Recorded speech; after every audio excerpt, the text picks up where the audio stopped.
Nang gabi ng bagyo at malakas na kulog, si Xiao ay ginagamit ang lahat ng pahiwatig na mayroon siya para pag-aralan ang kaso. Samantala, ini-interview ng pulisya ang doktor sa Shaolin Psychological Counseling Center tungkol sa isang kamakailang kliyente na si Sundong na biglang nawawala. Pagkatapos mag-iwan ni Sundong ng isang bahagi ng talaarawan, naglaho siya lula ng isang kotse na may plakang 8,503. Natuklasan ng pulisya batay sa talaarawan na sa panahong ito, ang damdamin ng biktima ay lubos na bumagsak. Ilang panahon bago nito, may ilang mga insidente na naganap sa ospital kung saan ginagamot ang ina ni Shaolin. Malinaw na nakatala sa talaarawan ni Sundong ang kanyang damdamin matapos malaman na ang ina ni Shaolin ay gumamit ng isang pacemaker na ibinenta ng biktima. Sa panahong ito, si Sundong ay labis na nalulumbay, hindi niya mapatawad ang kanyang sarili at binigyan niya ng kapangyarihan si Shaolin na itala ang buong proseso habang nagpapayo. Ngunit pagkatapos mangyari ang aksidente, ang footage ng hypnosis kay Sundong ay hindi na nakita kaya naghinala ang pulisya na ang lalaking bida ay gumamit ng pampublikong tungkulin para sa pribadong paghihiganti. Sa puntong ito, binanggit din ng pulisya na ang assistant na si Xiao ay nagbigay din ng counseling sa biktima. Samantala, isang lalaki ang lihim na nag-utos sa isang tao na imbestigahan ang lokasyon ni Lin Shen at Xiao at nagpapatupad ng ilang lihim na plano.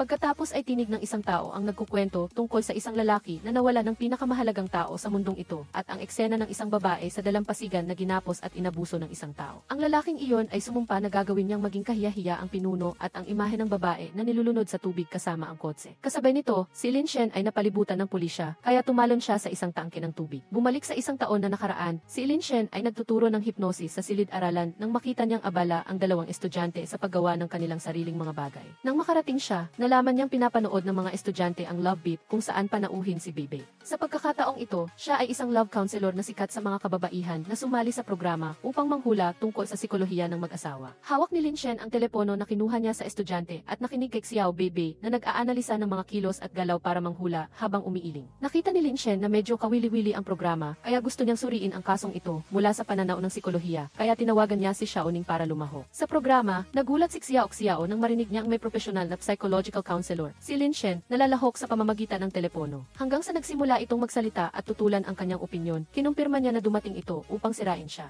Si Lin Shen ay nagbigay ng kanyang pananaw habang nagbabala na maraming estudyante sa psikolohiya ang nanonood ng programa. Kasabay nito, sinaway niya ang bidang babae sa paggamit ng maling pinagmulan ng argumento na makakaapekto sa kanilang pangunawa sa psikolohiya, kaya si Xiao ay natigilan sa programa. Sa ospital, binisita ni Lin Shen ang kanyang ina na matagal nang walang malay. Samantala, si Xiao ay nakatanggap ng balita na siya ay nasa hot search na may pamagat na pinahiya ng psychology expert, kaya galit siyang pinagalitan ang manager na si Son Kele. Ngunit pagkatapos noon, kinailangan ding pakalmahin ng bidang babae ang sarili at gumamit ng mahinahong tono upang ipaalala sa kanyang kaibigan sa paaralan na si Lele ang tungkol sa paparating na comics. Pagkatapos ay may eksena na si Xiao ay nagla-livestream ng tanungin ng lalaking binaliwala niya kung paanong hindi pa siya nagmamahal ay naglakas loob siyang maging love counselor. Ngunit ito ay isa lamang masamang panaginip. Pagkagising, nagmamadaling tinawagan ni Xiao ang kanyang matalik na kaibigan, ngunit walang sumasagot. Ang social media account nito ay nawala sa koneksyon simula pa noong 5 araw na ang nakalipas. Direktang pumunta si Xiao sa bahay ng matalik na kaibigan, ngunit wala siyang nakitang tao. Sa pagkakataong ito, dumating din ang mga magulang ni Lele at sinabing parang nilooban ang silid. Nang marinig iyon, nataranta si Xiao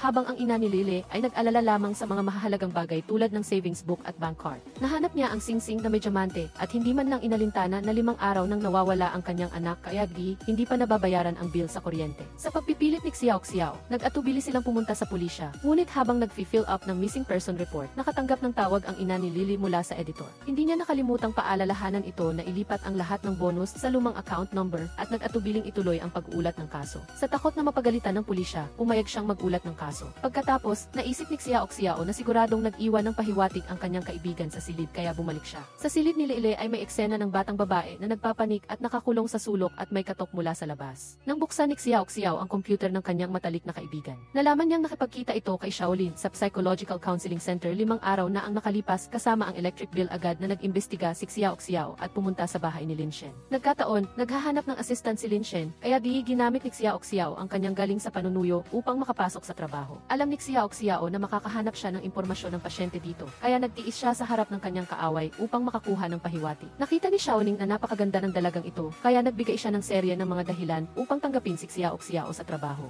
Kinabukasan, si Xiao ay nagpanggap na gusto si Lin Shen para usisain ang kanyang kasamahan tungkol sa love life nito. Sa huli, isiniwalat din ng kasamahan ang mga lihim at kakaibang gawin ni Lin Shen. Pagkatapos, dinala ni Xiao ang folder sa silid ni Lin Shen bilang assistant na nagbabalak na kunin ang file ng impormasyon ng kliyente mula sa kanya, ngunit agad siyang pinalabas dahil sa kanyang kapalpakan. Umupo si Xiao sa labas at nagtanong sa kasamahan tungkol tungkol sa kliyenteng nagngangalang Yanle. Sa kasamaang palad, mahigpit ang mga regulasyon dito tungkol sa pagprotekta sa impormasyon ng kliyente, kaya wala siyang nalaman.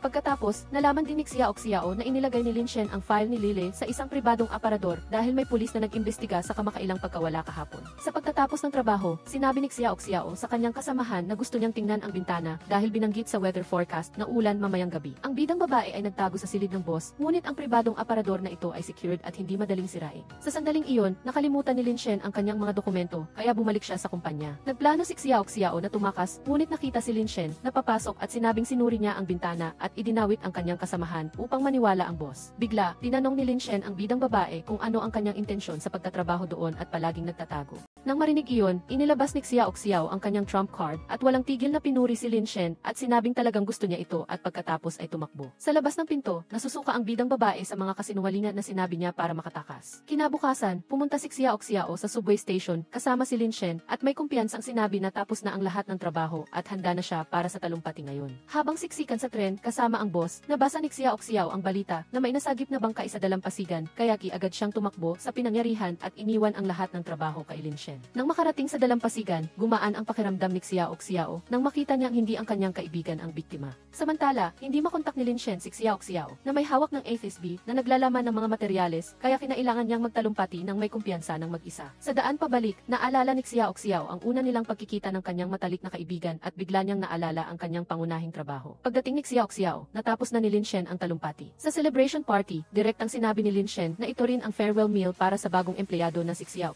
Nang marinig iyon, agad na lumapit si Xiao upang humingi ng taos pusong paumanhin sa boss. Pagkatapos, humingi siya ng tawad sa pamamagitan ng 2 baso ng alak na nag-iwan kay Lin Shen na walang magawa. Si Xiao ay uminom ng alak hanggang sa hindi na siya makatayo at sumandal sa boss. Ngunit dahil mataas ang kanyang alcohol tolerance, ito ay pakana lang ng bidang babae na magpanggap para makapunta sa bahay ni Lin Shen at makahanap ng pahiwatig. Pagdating, inabala ni Xiao si Lin Shen at nag-smuggle papasok sa kanyang silid at natagpuan ang isang kahon ng regalo na may pagguhit na halos katulad ng sa kanyang matalik na kaibigan na si Lele. Sa pagkakataong ito, nalaman din ni Lin Shen na naghahalungkat siya sa kanyang silid kaya nagmadali si Xiao na isiniwalat ang lahat. Nagmakaawa si Xiao sa bidang lalaki para sa impormasyon tungkol sa kanyang kaibigan at nalaman niyang hindi nagpakita si Lele mula pa noong 5 araw na ang nakalipas. Tungkol naman sa pulis na pumunta kay Lin Shen para makipagtulungan sa investigasyon, ibinigay niya ang kakaibang email mula kay Lele, ngunit nang tanungin niya ito, sinabi nitong hindi niya ito ipinadala. Ang regalo ng kaarawan ay dahil sa isang pagkakamali, nahulog ito ni Lele sa opisina, at sa card ay iginuhit ang larawan ng isang lalaki na nagngangalang Ihi at hindi si Lin Shen. Pagkatapos, nagmakaawa ang bidang babae kay Lin Shen na gamitin ang hypnosis upang matulungan siyang mahanap ang kanyang mga alaala kasama ang lalaking nagngangalang Ihi at nangakong hindi na siya guguluhin pagkatapos nito. Naalala ni Lin Shen na ang kanyang kliyente na si Lele ay pinahahalagahan ang pagkakaibigan ni Xiao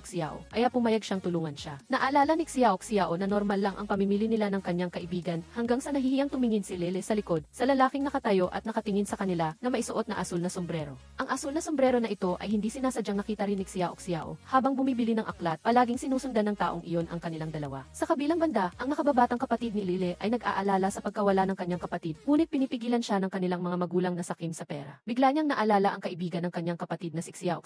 Kinabukasan, si Xiao ay nagdala ng tsaa at nagmakaawa sa boss na tulungan siyang mag-hypnosis, kung saan binanggit ni Lin Shen na ang lalaking ito ay isang mapanganib na karakter. Kaya, sa halip na magmakaawa si Xiao sa kanya, isipin na lang niya ang taong nasa tabi ni Lele. Pagkatapos, naghanap ng pahiwatig ang bidang babae nang hindi alam na may taong palaging sumusunod sa kanya mula sa likuran. Ang talaarawan ni Lele ay nakasaad na ang kanyang drawing tablet na 5 taon na niyang ginagamit ay nasira, ngunit kinuha ng kanyang ina ang pera sa account kaya hindi siya makabili ng bago. Pumunta si Lele sa tindahan para ipaayos ito, ngunit wala ring magawa ang may-ari nang biglang may dumating na lalaki at gustong tulungan siya. Simula noon, ang lalaking iyon ay pumupunta sa silid ni Lele at nagluluto ng pagkain para sa kanya araw-araw. Isang araw, ang boyfriend ni Lele ay biglang nagalit na pumunta upang hanapin siya at tinanong kung sino ang estrangherong lalaki sa telepono. Palaging kinokontrol ng kanyang boyfriend ang lahat at nagsiselos. Nang malaman ni Lele na may listening device sa kanilang bahay, nakipaghiwalay siya na nagdulot sa kanya ng krisis. Samantala, ipinagtanggol ni Xiao ang sarili, ngunit nabangga niya si Lin Shen na nagdulot ng sugat sa kanya. Kaawaan lang ang bidang babae habang pinupunasan ang sugat at doon niya nalaman na nakita ni Lin Shen ang estranghero na sumusunod sa kanya kaya siya sumunod para tumulong. Ang estranghero ay walang iba kundi ang nakababatang kapatid ni Lele na sumusubaybay sa matalik na kaibigan ng kanyang kapatid upang makahanap ng pahiwatig. Tinanong ni Lin Shen ang nakababatang kapatid kung may napansin ba siyang anumang kakaiba sa kanyang kapatid kamakailan at nalaman niya na nakikipag-ugnayan si Lele sa isang lihim na boyfriend. Nagpanggap si Xiao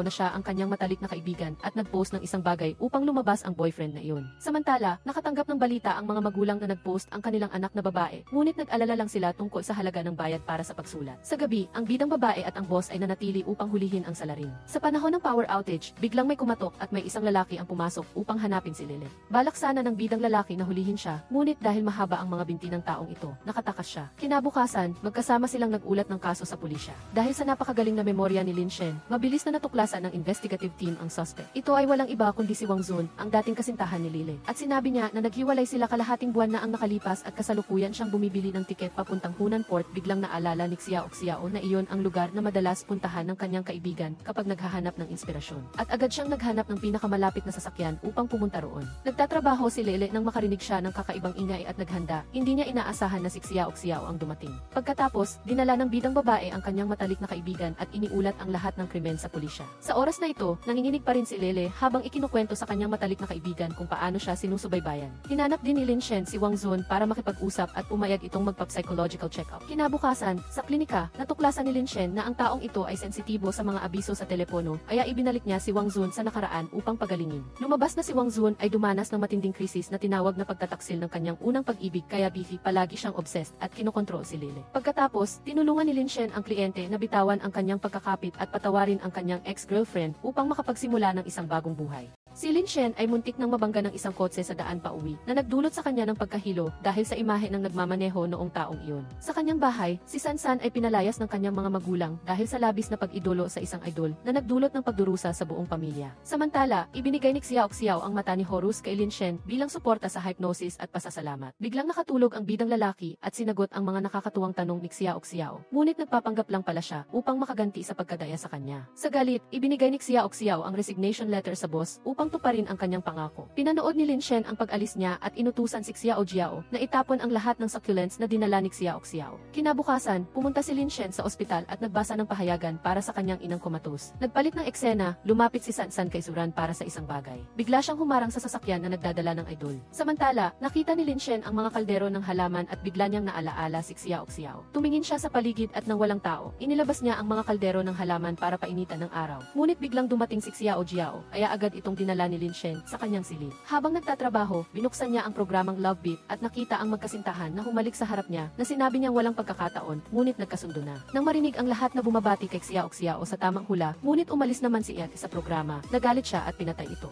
Sa pagdami ng emosyon, binuksan ni Lin Shen ang kanyang telepono at balak sanang tanggalin si Xiao sa friends, ngunit nag-aatubili siya nang pumasok ang isang empleyado, kaya nagkamali siya ng pindot. Samantala, nagpadala si Xiao ng mensahe na gustong kunin ang halaman nang matuklasan niyang tinanggal siya ng bidang lalaki sa friends. Nagsisisi si Lin Shen, ngunit huli na, kaya tinanong niya si Xiaoning kung paano siya muling makikipagkaibigan nang hindi nalalaman ng kabilang panig. Sabi ni Xiaoning na hayaan na lang. Bigla namang naalala ni Xiao na ngayon ang huling araw ng counseling ng kanyang matalik na kaibigan, kaya tinawagan niya si Lele at sinabing susunduin siya pag-uwi. Pagkatapos magpatingin, sinabi ni Lele na may kaunting trauma pa rin siya sa ginawa ni Wang Zun, ngunit nagpasya siyang maghanap ng bagong bahay at sinabing ito na ang huling pagkakataon na makikita niya si Lin Shen. Sa labas, si Xiao ay nagsuot ng maganda at pumunta sa kasamahan upang kunin ang succulent at inasar ng kaunti ang dating boss para gumaan ang kanyang loob. Pag-alis niya, biglang lumabas ang balita tungkol sa batang babae na si San na nagpausisa sa lahat. Samantala, si San ay nakakulong sa kanyang silid na may panik at tumawag ang kanyang ama upang magpa-appointment para magpatingin kay Lin Shen. Samantala, si Xiao at ang kanyang kaibigan ay tumingin sa bagong bahay at nakatanggap ng pag-apruba na makipagtulungan sa idol na si Zuran na nagpasaya sa kanilang dalawa, kaya tumalon sila sa tuwa. Samantala, hinipnotismo din ni Lin Shen ang batang babae at nalaman ang kwento nilang dalawa at habang kumukuha ng litrato, hindi sinasadyang hinawakan ni Zuran ang kamay ni San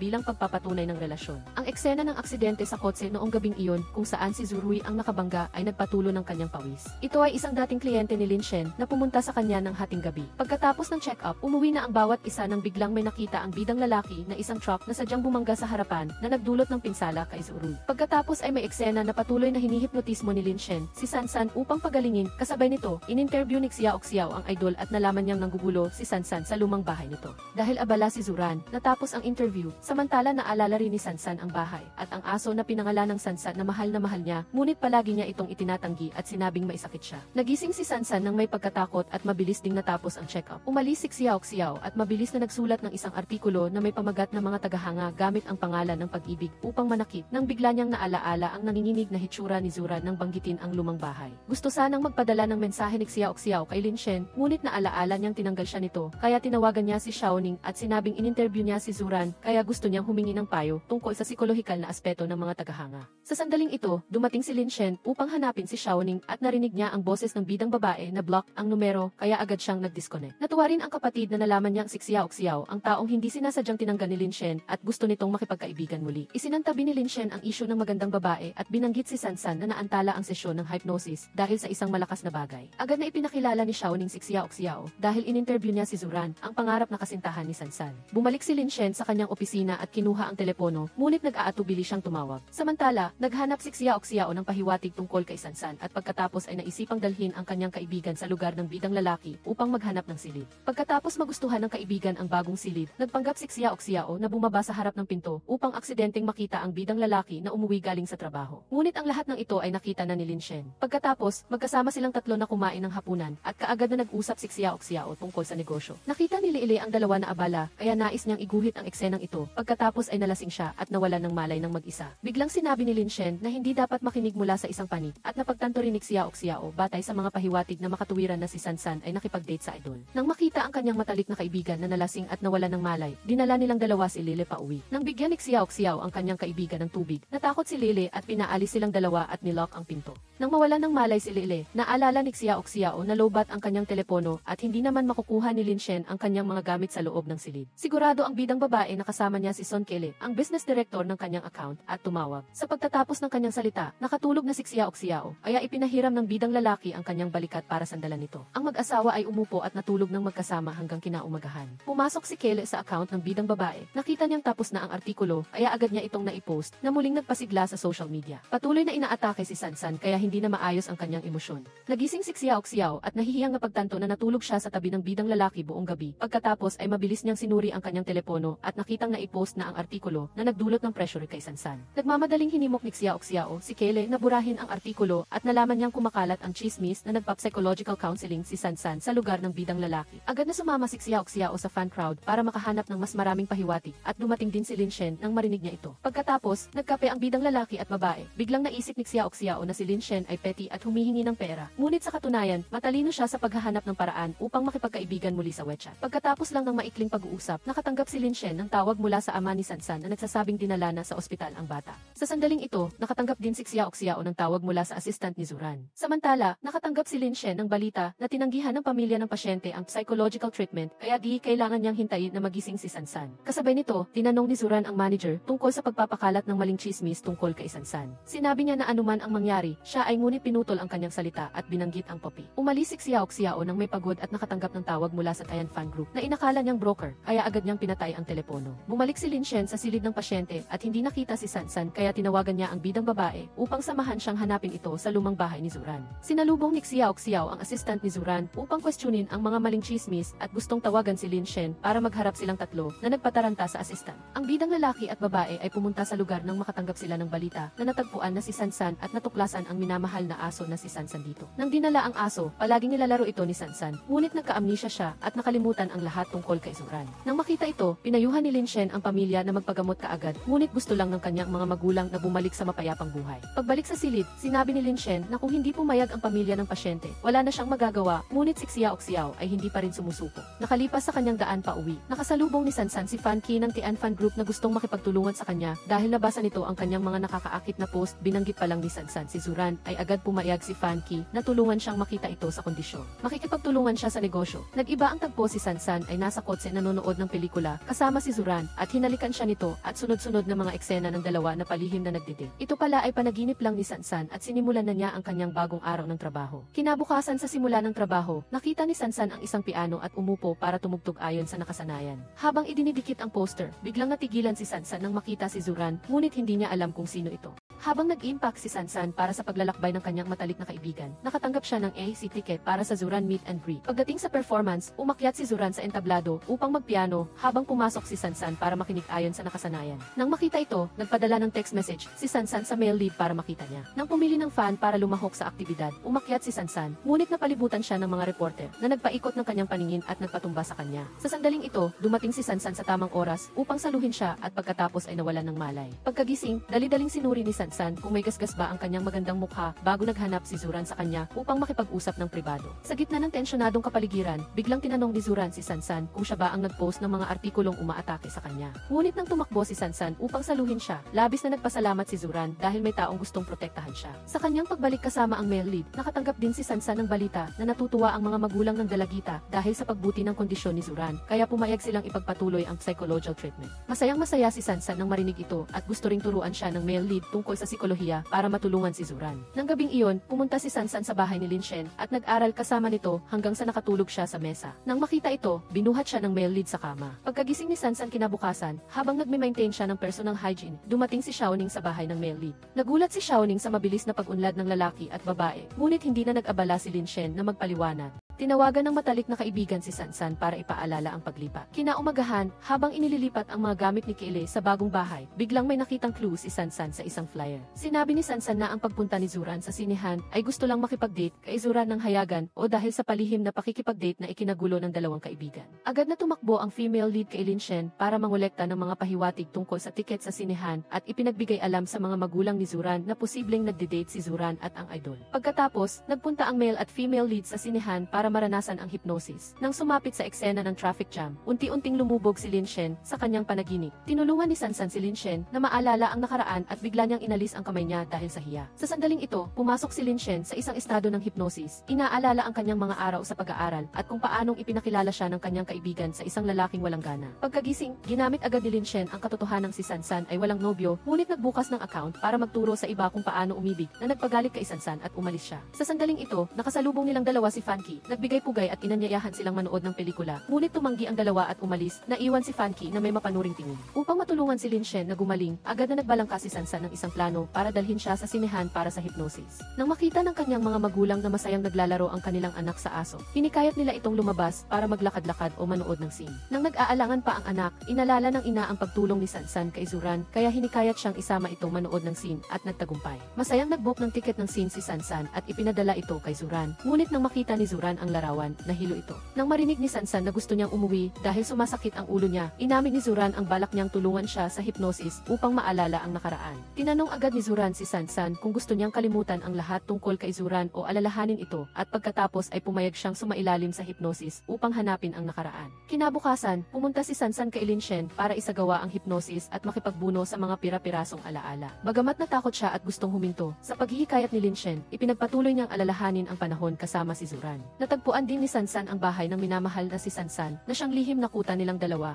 Matapos mahanap ang buong nakaraan, iniligtas ni Zuran ang kanyang sarili, ang kawawang babae, at nakakuha ng mas maraming motibasyon upang ipagpatuloy ang buhay. Nag-iba ang tagpo nakatanggap si Sansan ng text message ng pasasalamat mula kay Zuran na nagsasabing naaalala na niya ang lahat at gusto niyang manood sila ng pelikulang Jiangxi na hindi nila natapos noong isang araw. Sa sinehan, humingi rin ng paumanhin si Sansan sa pag-atake kay Zuran, ngunit ikinalulungkot lamang ni Zuran na hindi siya nakatanggap ng formal na pagpapahayag ng pag-ibig mula kay Sansan. Pagkatapos, tinawagan ng female lead si Fanki sa kagustuhang makita si Sansan. Sinabi agad ni Fanki na makikita niya si Sansan bilang kanyang kasama. Nang gabing iyon, dumalo si Zuran sa party kasama si Fanki gaya ng dati habang ang male lead at si Xiaoning ay naghapunan. Pagkatapos kumanta, umakyat si Sansan kasama ang isang kaibigan para maglaro ng isang maliit na laro kasama ang isang sorpresang regalo. Matagal nang inayos ni Fanki na umakyat si Zuran kasama si Sansan at huli na nang mapansin ito ng assistant. Samantala, nang marinig ni Lin Shen si Xiaoning na binabanggit ang female lead sa party na nakasuot ng medyo mataas na takong, tumayo siya para bumili ng sapatos na may sukat na 37.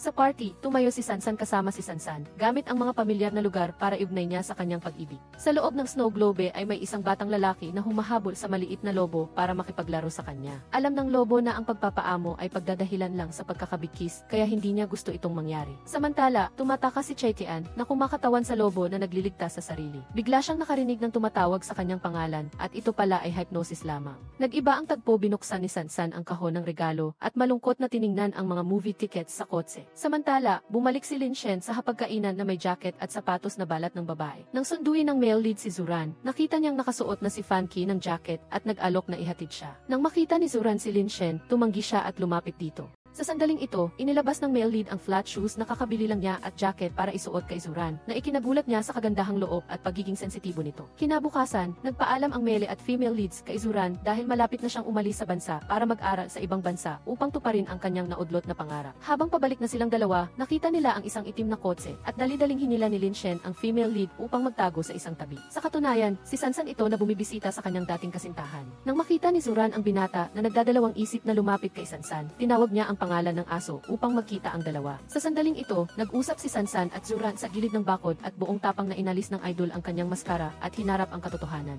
Nang makita ni Zuran ang tensyonadong kapaligiran, nauna siyang nagsalita, sinabing binitawan na niya ang kanyang pagkapit at ibinalita niyang malapit na siyang mag-aral sa ibang bansa para ituloy ang kanyang pangarap kaya hindi na sila magkikita pa. Nang magpaalam, dali-daling yakap ni Sansan ang minamahal niya, ngunit desidido si Zuran na alisin ang kanyang kamay at umalis. Sa huli, ang dalawang dating nagmamahalan ay naging estranghero at naghiwalay ng landas. Kinabukasan, nagdaos ng celebration party ang kumpanya ni Lin Shen dahil sa matagumpay na paglutas sa problema ni Zuran. Patuloy na tinukso ni Xiaoning ang malabong couple na nagparamdam sa kanilang dalawa ng hiya at pamumula. Nagdala rin si Kele ng pagkain upang makisaya, ngunit bigla siyang nahiya nang makita si Zuyan. Pagkatapos noon, biglang may lumabas na post sa social media na nagsasabing hindi pa ako sikat noong nakilala ko siya. Kinabukasan, pumunta ang female lead upang pumirma ng kontrata kay Fan Ki na ipinagkaloob ang lahat ng karapatan sa pamamahala ng Xiao account sa kanyang kumpanya. Binanggit ni Fan Ki na kinansela ni Sansan ang kanyang kontrata kay Fang Lin na nagpilit sa idol na ibenta ang bahay para makabayad. Pagkatapos, pinuri ni Fan Ki ang kanyang talento sa psikolohiya at nais niyang i-upgrade ang account sa mga tuntunin ng kaalaman, kaya tinanong niya kung gusto niyang sumali sa kanyang profesional na pagsasanay. Sumang-ayon agad si Zuran na ito rin ang matagal na niyang nais, ngunit mayroon na siyang sariling pinili na lugar para sa psychological counseling. Pagbalik, sinabi ni Zuran sa matalik na kaibigan ang tungkol sa pagpirma ng kontrata at sinabing palaging tinatanggihan siya ni Lin Shen na magtrabaho. Pinaalalahanan din ni Kele si Zuran na mayroon siyang sorpresang regalo para sa kanya sa hating gabi na hindi niya maiisip. Pagsapit ng gabi, nagsulat si Zuran ng artikulo tungkol sa idol at mga tagahanga, ngunit nagkaroon ng mas objective na pananaw. Sa huli, hinikayat niya ang lahat na tuparin ang kanilang mga pangarap. Sa eksaktong oras, ipinadala ni Kele sa kanyang matalik na kaibigan ang isang comic strip tungkol kay Zuran at ang boss na gusto niya. Tuwang-tuwa si Zuran sa pagbabasa at pinagalitan ng may pagmamahal ang taong iyon. Kinabukasan, si Xiaoning ay abala sa pagbabasa ng comic strip at tumatawa nang pumasok si Zuyan at nagtanong kung sigurado siyang hindi mabibigla si Teacher Lin sa natanggap na regalo. Habang tinitingnan ni Lin Shen ang mga file, bigla siyang nagtaka nang makita niya ang aplikasyon ni Zuran para sa trabaho. Nag-iba ang tagpo kakatanggap lang ni Chai Tayan ng imbitasyon para sa fan meet-up nang lumapit ang kanyang asawa. Paulit-ulit niyang sinabi sa kanyang asawa na magpahinga na lang sa bahay dahil baka mapagod ito. Tuwang-tuwa si Chai Tayan na ibinalita ang tungkol sa partner meeting kung saan gusto siyang kuhanin para magplano at magkakaroon ng karagdagang sweldo. Agad nagbago ang reaksyon ng kanyang asawa at pinaalalahanan si Chai Tayan na matagal na siyang hindi nagtatrabaho kaya baka hindi na niya ito magawa ng maayos. Alam na hindi masaya ang kanyang asawa, agad na pumayag si Chai Tayan na kanselahin ang appointment at manatili na lang sa bahay. Kinabukasan, nag-interview si Zuran at tinanggap bilang assistant ni Lin Shen. Masayang nagtrabaho si Zuran sa malawak na bagong opisina, ngunit hindi madali ang mga gawain. Pinayuhan ng female lead ang isang pamilyang may mga sakit sa pag-iisip at muntik na siyang masugatan dahil sa isang alitan. Kakatapos lang tumawag ni Lin Shen kay Xiaoning para sabihing aalis siya para sa isang gawain, ngunit nang marinig niyang nasugatan si Zuran, agad siyang bumalik. Samantala, nakatanggap si Zuran ng tawag na hindi niya makontak si Chai Tian at kailangang lumipat sa ibang opsyon at pumayag agad siya. Bumili ang female lead ng nakabalot na pagkain para sa kanyang boss, ngunit nang marinig niya mula sa kanyang kasamahan na laging umaalis si Lin Shen nang hindi na bumabalik para kumain ng tanghalian. Nadismaya siyang sinabing kaya niyang kumain ng 2 porsyon. Habang tahimik na minumura si Lin Shen, nakita niya itong pumasok at tinawag ang pangalan ni Zuran na may nag-aalalang mukha. Habang kumakain silang dalawa, nagtanong agad si Zuran kung hindi ba ito nagde-date. Pagkatapos, dinala ng female lead ang impormasyon ng klase ni Lin Shen at sinabing gusto niyang sumali. Tahimik na tumawa ang male lead at sinabihan ang assistant na palitan ang lokasyon ng klase, katulad ng impormasyon ng klase ni Zuran para hindi ito ma-miss. Kinabukasan, sa klase, nagboluntaryo si Zuran para sa praktikal na ehersisyo, ngunit aksidenteng natapilok ang kanyang paa. Habang paalis, inalalayan ng male lead si Zuran at nagtanong ito kung maaari siyang mabayaran dahil sa aksidente sa trabaho at agad namang pumayag si Lin Shen. Nag-iba ang tagpo na naginip si Chai Tian tungkol sa lobo sa gubat na laging pinamamahalaan ng batang lalaki. Pagkadilat niya, nakita niyang nasa tabi niya ang kanyang asawa na nag-aalala sa kanya. Kinabukasan, pumunta ang male at female lead sa lugar ng pagpupulong. Sa pagkakataong ito, dumating din si Chai Tian at sinalubong bilang senior ni Zuran. Sa party, upang mas madaling magkakilala ang lahat, nag-organisa sila ng isang laro tungkol sa pagsasabi ng tungkol sa sarili. Lahat ay nagpakita ng sigasig at masaya hanggang sa magsimulang magsalita si Chai Tian tungkol sa kanyang sarili, at ang grupo ng mga babae ay laging binabanggit ang pag-iwan niya sa kanyang trabaho upang maging housewife. Habang pinag-uusapan ng lahat ang paksang ito, patuloy na iniisip ni Chai Tian ang kanyang matagal ng kinakatakutan. Umuwi na ako, hindi na ako aalis. Ang mga chismis tungkol sa kanyang sarili ay umabot na sa limitasyon ni Chai Tian, kaya sumabog ang kanyang damdamin at tinulak niya ang lahat. Sinubukan ni Zuran na mamagitan, ngunit nadamay din siya. Mabuti na lang at sinuportahan siya ng male lead mula sa likuran. Inanyayahan ni Kaylee ang kanyang matalik na kaibigan na mamili, ngunit abala si Zuran, kaya napilitan siyang sumama sa kanyang mga magulang. Pagdating doon, laging pinipili ng kanyang mga magulang ang pinakamahusay na mga bagay para sa kanyang nakababatang kapatid na lalaki, at ipinagkait kay Kaylee ang lamp na gusto niya. Nakita ito ni Funky mula sa gilid. Bigla, habang nagbabayad, nakita ni Kaylee ang kanyang paboritong lamp sa shopping cart kasama ang isang tala na nagsasabing umuwi ka ng maaga at isang smiley face. Sa pagtingin sa paligid, nakita lang ni Kaylee ang lalaking nakasuot ng suit na kakatapos lang dumaan, ngunit ito ay talagang nagpasaya sa kanya. Kinabukasan, sinabi pa lang ni Zuran sa male lead ang tungkol sa hindi normal na pag-ugali ni Chai Tian nang biglang lumapit ang karakter upang humingi ng tulong. Pagkatapos noon, nakatanggap din si Lin Shen ng regalo mula kay Funky, mga security device para sa kumpanya. Pagkatapos ay inanyayahan ni Funky ang male lead na maghapunan upang pag-usapan ang negosyo, ngunit mataktikang ibinigay ni Lin Shen ang business card ni Xiaoning at umalis. Nagdulot din ito kay Funky na mag-isip, uminom ng alak at isipin ang kanyang plano. Pauwi na si Luyan sa kumpanya. Pagkaupo pa lang niya para mananghalian, tinanong siya ng pulis na si Chen kung dumaan ba siya sa Linjiang Road. Pagkatapos nito ay ang eksena ng pag-atake ni Luyan sa customer ng male lead tulad ng dati.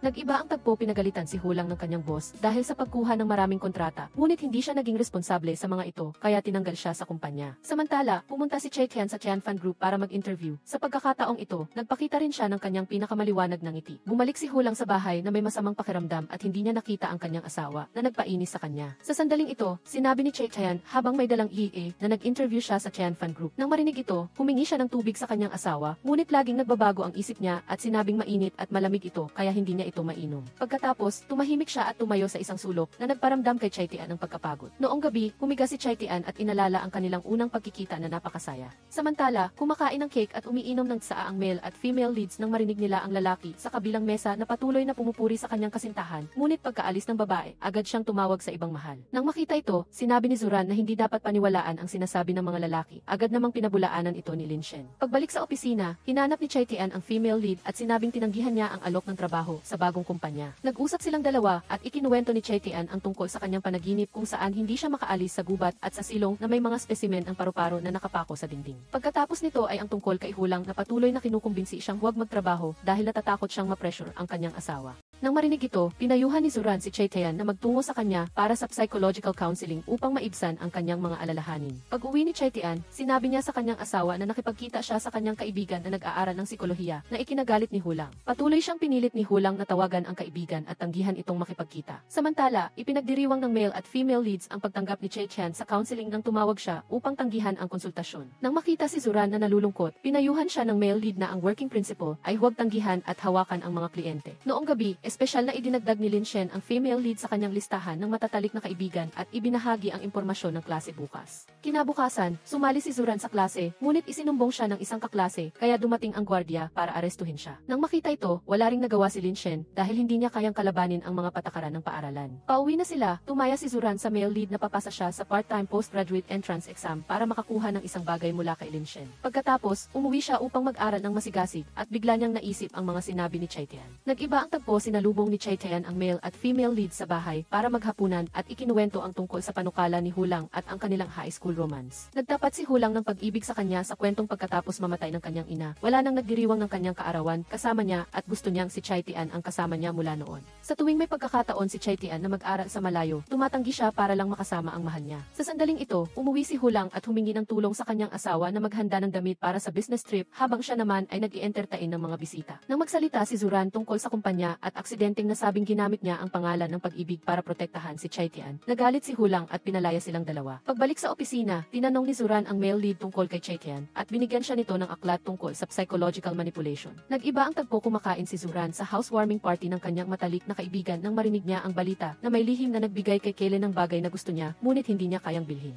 Pagkatapos, ibinalita ni Kaylee sa female lead na ang Xiao BB account ay tinanggal sa top 1-0. Si Piao Bazhenchayan ang nagtanggal sa kanila. Pag-uwi, ginamit agad ni Zuran ang pagkakataon pagkakakilanlan ng kanyang lalaking kaibigan para mag-sign up para sa klase ng kalaban, ngunit aksidente niya itong naipadala kay Lin Shen. Samantala, inaalala ni Fan Ki ang kanyang kabataan, kasama ang kanyang dalawang nakatatandang kapatid nang may kumatok na nagdala ng balita na patay na ang kanyang nakatatandang kapatid. Pagkatapos, pumunta si Fan Ki mismo sa baybayin upang ikalat ang abo ng kanyang nakatatandang kapatid. Kinabukasan, pumunta si Zuran sa klase, ngunit naghigpit sila sa pag-inspeksyon, kaya si Lin Shen lang ang nakapasok. Nakaupo si Zuran mag-isa sa labas ng may lumapit na lalaki at nakipag-usap sa kanya at inanyayahan siyang kumain. Naaalarma, sumilip si Lin Shen mula sa loob at nang hindi niya makita si Zuran, agad siyang naghanap. Dinala ng lalaking pervert si Zuran sa isang sulok at patuloy siyang kinontrol sa pamamagitan ng mga aksyon at mapanlinlang na salita. Naging alerto si Zuran at agad siyang nakabawi, ngunit hindi pa rin siya pinakawalan ng lalaki. Sa sandaling ito, dumaan si Fan Ki at iniligtas siya. Pagkatapos, masaya silang naghapunan, ngunit bigla siyang binanggit si Lin Shen at sinabi ang kanyang plano na magsulat ng artikulo upang bigyan ng babala ang mga kababaihan na lumayo sa masasamang lalaki. Nang pag-usapan ang pag-ibig, tinanong agad ni Fan Ki ang karanasan ni Zuran at sinabing single pa rin siya.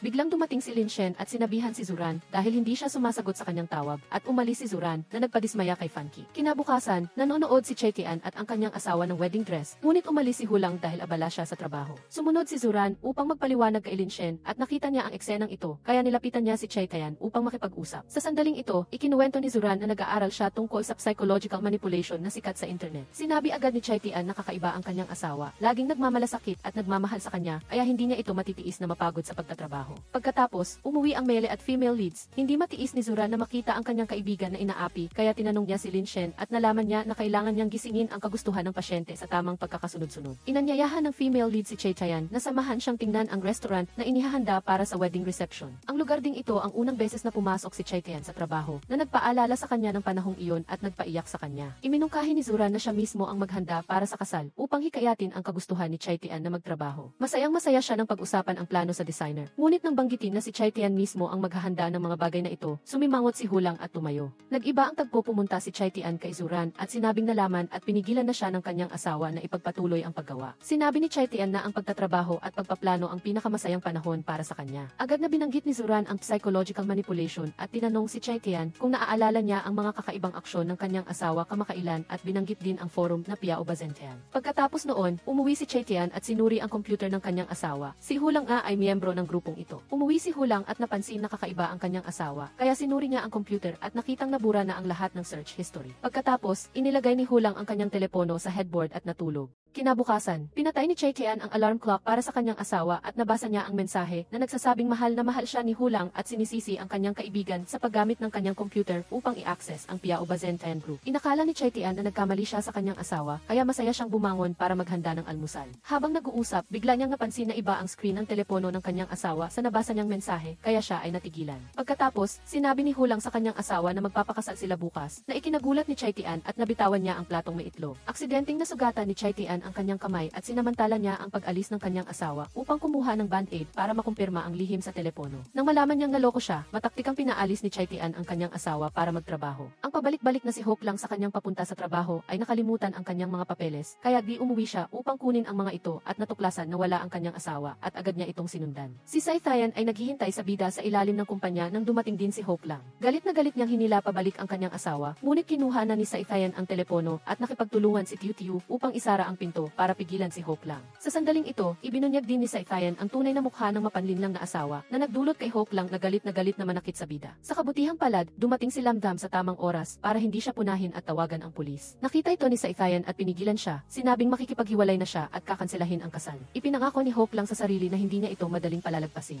Nang sumunod na araw, kumain si Tiu Tiu kasama ang kanyang mga kasamahan at nakita si Boss Yi na humihingi ng pautang sa pagkain. Si Elective na nakatayo malapit ay inanyayahan si Tuning na kumain sa parehong restaurant na pinuntahan nila. Pagkatapos makumpirma ni Elective na wala silang relasyon, plano niyang umalis ng tahimik, ngunit sinadya ni Tuning na ipaalam ito na nagdulot ng hiya sa lalaking bida. Habang nagdiriwang ang babaeng bida at Sixy Fane, patuloy na nagpadala si Halsey Vince ng mga mensaheng pananakot sa kanyang dating kasintahan. Lubhang nag-alala Sixy Fane, ngunit hindi niya ito sinabi sa kanyang kaibigan. Pagkabalik, nakatanggap Sixy Fane ng tawag upang umuwi at nalaman niya na uminom si Halsey Vince ng pampatulog upang magpakamatay na nagdulot ng awa sa kanya at sumang-ayon siyang makipagbalikan. Nang malaman ni Tiu Tiu ang balita, nagmamadali siyang tumakbo upang ipaalam kay Tide, ngunit sinabi nito na kaya niyang tulungan si Ho Si-dance na gumaling. Pagkatapos, dumating ang mag-asawa ngunit si Ho Si-dance ay nanatili sa lalaking bida para sa pagpapagaling habang ang kanyang asawa at si Tiu ay umuwi upang maghanap ng mga pahiwatig. Nakipagtulungan si Ho Si-dance sa hypnosis ngunit nang banggitin ang pagkontrol o voluntaryong magkasama, nagising siya at sinabing hindi siya naniniwala sa mga bagay na iyon. Nang gusto ni Ho Si-dance na bumalik kasama ang kanyang asawa, tinanong agad ni Tiu kung talagang uminom siya ng pampatulog at kung peke ang medical certificate. Nagpa siya rin si Xifin na makipaghiwalay at hindi maniwala sa anumang sinasabi ng kabilang partido. Nang ilipat na ni Xifin ang lahat ng gamit sa bahay, nagmakaawa si Ho Si-dance, ngunit sinabi lamang nito na patatawarin niya ito, ngunit hindi na babalik sa putikang iyon. Kinabukasan, ipinagdiwang ng kumpanya ang matagumpay na pagresolba ni Tiu sa kanyang unang kaso. Pagkatapos ay nagpatuloy ang mga araw ng pag-aaral at dinala rin ni Tide si Tiu upang kumuha ng pagsusulit. Nang matanggap niya ang balita na pumasa siya sa graduate school, hinanap niya si Tide sa gitna ng tulay at pinaalalahanan siya tungkol sa pangako noong araw na iyon. Tinupad ito ni Tide at binasa ang maligoy na talumpati ng pagpupuri na isinulat ni Tiu mismo. Nagbago ang eksena sa isang silid kung saan si Hin ay nagkokomento ng masasamang bagay na umaatake sa isang online na autor.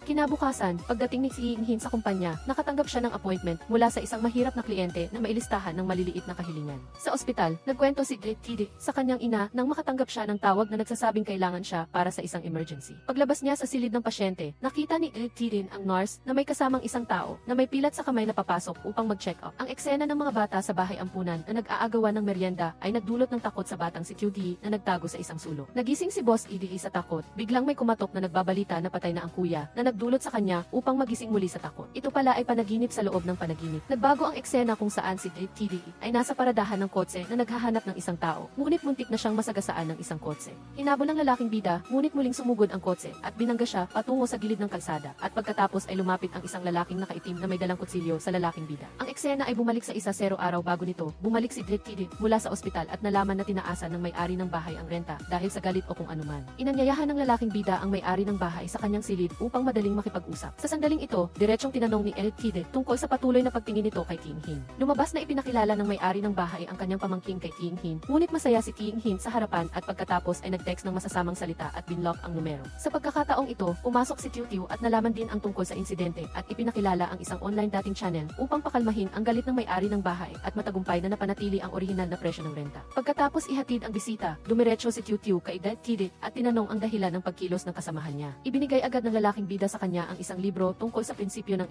ego at superego na nagpapahiwatig na maaari itong suriin. Pagkatapos ng pag-iisip, nagpa siya si Tiu na magdaos ng engranding dating party upang alamin ang tungkol kay Hin. Biglang napilayan si Tiu na nagdulot ng pagkapahiya sa kanilang dalawa at umalis na sila. Sa kabilang banda, tahimik na pumasok si Hin sa bahay at pagkatapos maglinis, nagsimula siyang magtrabaho online ayon sa kanyang nakasanayan. Pagkatapos, pumasok ang kanyang ina na may dalang baso ng maligamam na tubig upang paalalahanan ang kanyang anak na huwag magsuot ng ganitong uri ng damit at nagtanong tungkol sa lalaking ipinakilala niya noong nakaraang araw. Nagkunwari si Hin na uminom ng tubig na binigay ng ina at sumagot ng mabilis. Nakita ng ina na huli na at natulog, pinapaalalahanan si Hin na patayin ang ilaw sa loob ng 30 minuto. Kinaumagahan, tumawag si Tide kay Tiu na nagsasabing nag-organisa siya ng isang pairing event, ngunit 3 lamang ang lalaking tagahanga, kaya nagtatanong kung maaari silang ikonekta. Pagkababa ng telepono, tumawag si Boss Edi sa babaeng bida na nagsasabing nakatanggap siya ng balita tungkol sa pairing at nag-alok na dalhin ang kanyang lalaking kasamahan mula sa kanilang kumpanya upang sumali. Sa party, si Tide na maihanda ng kamera ay biglang nagtanong kay Hin na ikinagulat ng babaeng bida. Nang magsimula ang pairing game, pinagmasdan ni Tiu si Hin, ngunit walang kakaiba nang biglang dumating si Boss E at umupo kasama niya. Nakakita rin si Tide ng balita na may taong lumalapit sa babaeng bida, kaya pumunta siya doon. Pagkatapos, nakita ni Boss Edi si Tiu na patuloy na sumisilip kaya nagtaka siya at tinanong ito. Habang masayang nag-uusap, dumating si Tide, kaya tumakbo ang babaeng bida upang iulat ang sitwasyon na nagdulot kay Boss Edi na biglang magbago ng ekspresyon. Biglang may dumating na babae upang kausapin si Tide at itinulak si Tiu hanggang sa madapa. Gustong tulungan ng lalaking bida, ngunit patuloy siyang pinipigilan ng babae upang mapanood niyang nasa kamay ng Boss Edi ang kabilang partido. Biglang nakatanggap si Tide ng mahalagang dokumento at dumating din si Tide upang lapitan si Hin, ngunit dahil kinakabahan ay kailangan niya ng kape upang mabawasan ang stress. Nagkaroon ng madali ang pagpupulong si Tide kasama ang babaeng bida at si Hin dahil ginamit niya ang account ng kinatawan ng Feudve upang magsagawa ng pag-atake sa Weibo. Pagkatapos ay may karagdagang serya ng mga panlalait ni Hin na kalalabas lang ng taong nakapares niya kanina. Pag-uwi, nabasa ni Tiu ang apology letter ni Hin kaya nausyoso siyang hanapin ang mga nakakainsultong komento ng kasamahan. Nang marinig ni Tide na pinapatulong siya ng kaibigan na imbestigahan ang pangalawang account ni Tin Hin, agad siyang tumanggi. Sa sandaling ito, ipinadala rin ni Tin ang pangalawang account na nahanap niya na ikinagulat ng babaeng bida sa kanilang pagkakaintindihan. Kinabukasan, nakita ni Tiu si Tin Hin na umiiyak sa banyo habang may hawak na imbitasyon, kaya inalo niya ito. Pagsapit ng gabi, nag-inuman si Tiu at si Tin Hin sa tindahan ng may-ari ng bahay at nag-usap ng masinsinan. Sa sandaling ito, nagbukas din ng loob si Tin Hin at nagkwento tungkol sa kanyang mapang-aping ina na laging kumokontrol sa kanya. Si Tided ay naghihintay sa labas dahil nag-aalala. Nang makita niyang lumabas ang dalawa, mabilis na lumapit ang lalaking bida upang alalayan sila habang si Tin Hin naman ay tinatawagan ng kanyang ina ng sunod-sunod. Nakatayo sa tabi ng lawa, patuloy na sinabi ni Tiu na delikado siya kaya itinulak niya si Tided palayo. Sa pagtutulakan, hindi sinasadyang nagdampi ang kanilang mga labi na nagdulot ng pamumula ng mukha ng lalaking bida. Sa kabilang banda, pag-uwi ni Tin Hin, nahuli siya ng kanyang ina na patuloy na nagtatanong tungkol sa kanyang kasamahan at pinilit siyang uminom ng isang baso ng inumin para sa balat at hugis. Pagkatapos, nagtanong ang ina tungkol sa date na inorganisa ng kumpanya na nagdulot ng pagkainis sa kanya dahil wala siyang privacy. Sa sandaling ito, patuloy na lumilitaw sa isip ni Tin Hin ang mga pagkakataon na tiniis niya ang kanyang ina, ngunit nanatili siyang tahimik. Nagbago ang eksena, isang taong nakaitim ang naglagay ng larawan ng lalaki at babaeng bida na magkasama sa pader na matagal na niyang kinokolekta. Kinabukasan, nagising ang babaeng bida, ngunit hindi niya matandaan kung paano siya nakauwi. Bigla niyang naisip na si Teacher Daddy ang naghatid sa kanya pauwi kagabi, ngunit hindi niya matandaan ang nangyari kagabi. Pagkaraan ng ilang sandali, masayang naglalakad si Dides papunta sa trabaho nang makita niya ang kanyang kaibigan na nagdidilig ng halaman. Naramdaman ng kaibigan na kakaiba ang bibig nito kumpara sa ibang araw. Pagdating din ni Tiu sa trabaho, hinarang siya ng amo na nagdududa na may nangyaring kawili-wili sa pagitan nilang dalawa kagabi. Agad siyang tumanggi, samantala sa silid, ang lalaking bida ay nagsiselfie at tinitingnan kung may kakaiba sa kanyang labi nang biglang may kumatok na ikinagulat niya. Pumasok ang babaeng bida at nagdala ng kape para sa kanyang mentor. Nagtaka si Tiu kung may ginawa ba siya sa kanya kagabi. Halimbawa, baka nasukahan niya, ngunit nang marinig ito, sinabi ni Tidik na walang nangyari at sinabihan siyang magtrabaho. Biglang naalala ng lalaking bida ang tungkol kay Tin Hin, kaya tinawag niya si Tiu para balikan ito. Sinabi ng lalaking bida na ang pinakabagong secondary account nito ay nakikipagtalo sa mga tagahanga ni TNEDTC kagabi. Naniniwala siya na matagal na ring inaatake ni fan si Tin Hin. Matagal siyang nagpigil ngunit minsan ay bumabagsak ang isang tao. Hindi alam ni Tidik kung bakit nagsimula siyang lumaban kagabi, kaya hinulaan niyang may kaugnayan ito sa ina ni Tin Hin. Kagabi, kasama niya ang lalaking bida sa inuman, kaya nakita niyang kailangang umuwi ni Tin Hin bago magnegatibo 11 ng gabi at maraming tawag ang ina niya, ngunit hindi niya sinagot. Kaya, tiyak na hindi ito palalagpasin ng babaeng iyon. Biglang dumating si Tiu Giae at nagdala ng mga pakete at regalo para sa kanilang dalawa. Nang malaman ni Tidik na galing ang regalo kay Boss Did, nagselos siya ngunit itinatanggi ito ng babaeng bida.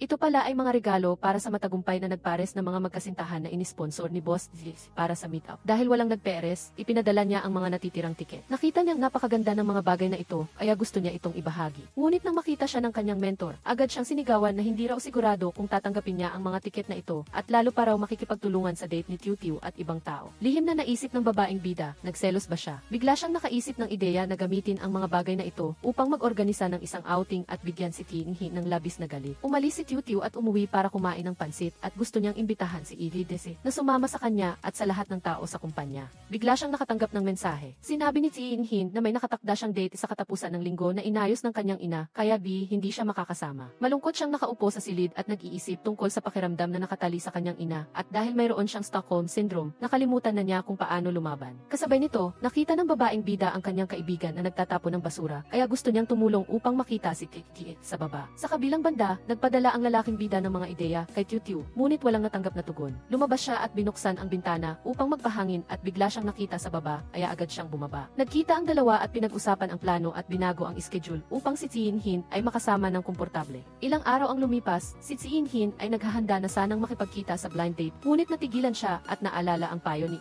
Tiu. Ang pagpili ay napakahalaga at ang mga bagay na iyon ay kailangan niyang pagdesisyonan. Alam din niya ang psikolohiya, kaya alam niya ang susi upang malutas ang problema ng pagbabago sa kalooban. Nagpa siya si Tin Hin na umalis at hindi na ituloy ang blind date. Sa kabilang banda, nakatanggap sina Tiu at Tidif ng balita na pinili niyang maglakbay, kaya inayos nilang dalawa ang mga gamit sa silid. Inalis nilang dalawa ang mga bagay na pinakakinainisan ni Tin Hin upang hindi siya matali sa mga gusto ng kanyang ina. Nauna nang bumaba si Tiu upang salubungin ang lahat at sa trip na ito, kukunin niya ang lahat ng telepono ng lahat. Kasabay nito, bumaba ang lalaking bida at bigla siyang naghinala nang makita niya ang isang taong nakaitim na pumasok sa daan patungo sa kanyang silid. Pagkaraan ng ilang sandali, pagkatapos umalis ng lahat papunta sa kanilang silid. Tumakbo ang babaeng bida at ibinigay kay Detective ang telepono upang madali silang makipag-ugnayan. Pumunta si Tiu sa silid ng kanyang kasamahan at nakita siyang lumabas. Nais niyang bumaba sa basement ng paradahan upang kumuha ng masarap na alak. Nang marinig niya ito, inalok niya siyang kumuha nito para sa kanya. Pumunta ang babaeng bida sa basement ng paradahan, ngunit dahil nag-iisip siya ng ibang bagay, nakalimutan niyang kunin ang susi at akmang kukunin na niya ang kanyang telepono upang tumawag ng biglang may puting kotse na bumangga mula sa likuran. Lumingon si Tiu at bigla siyang nagulat kaya siya ay natumba. Nabalitaan ng lalaking bida mula kay Tiu, kaya bumaba siya sa basement upang hanapin siya, ngunit wala siyang nakita. Kinuha niya ang kanyang telepono upang tumawag ng biglang may kotse na sumugod mula sa likuran.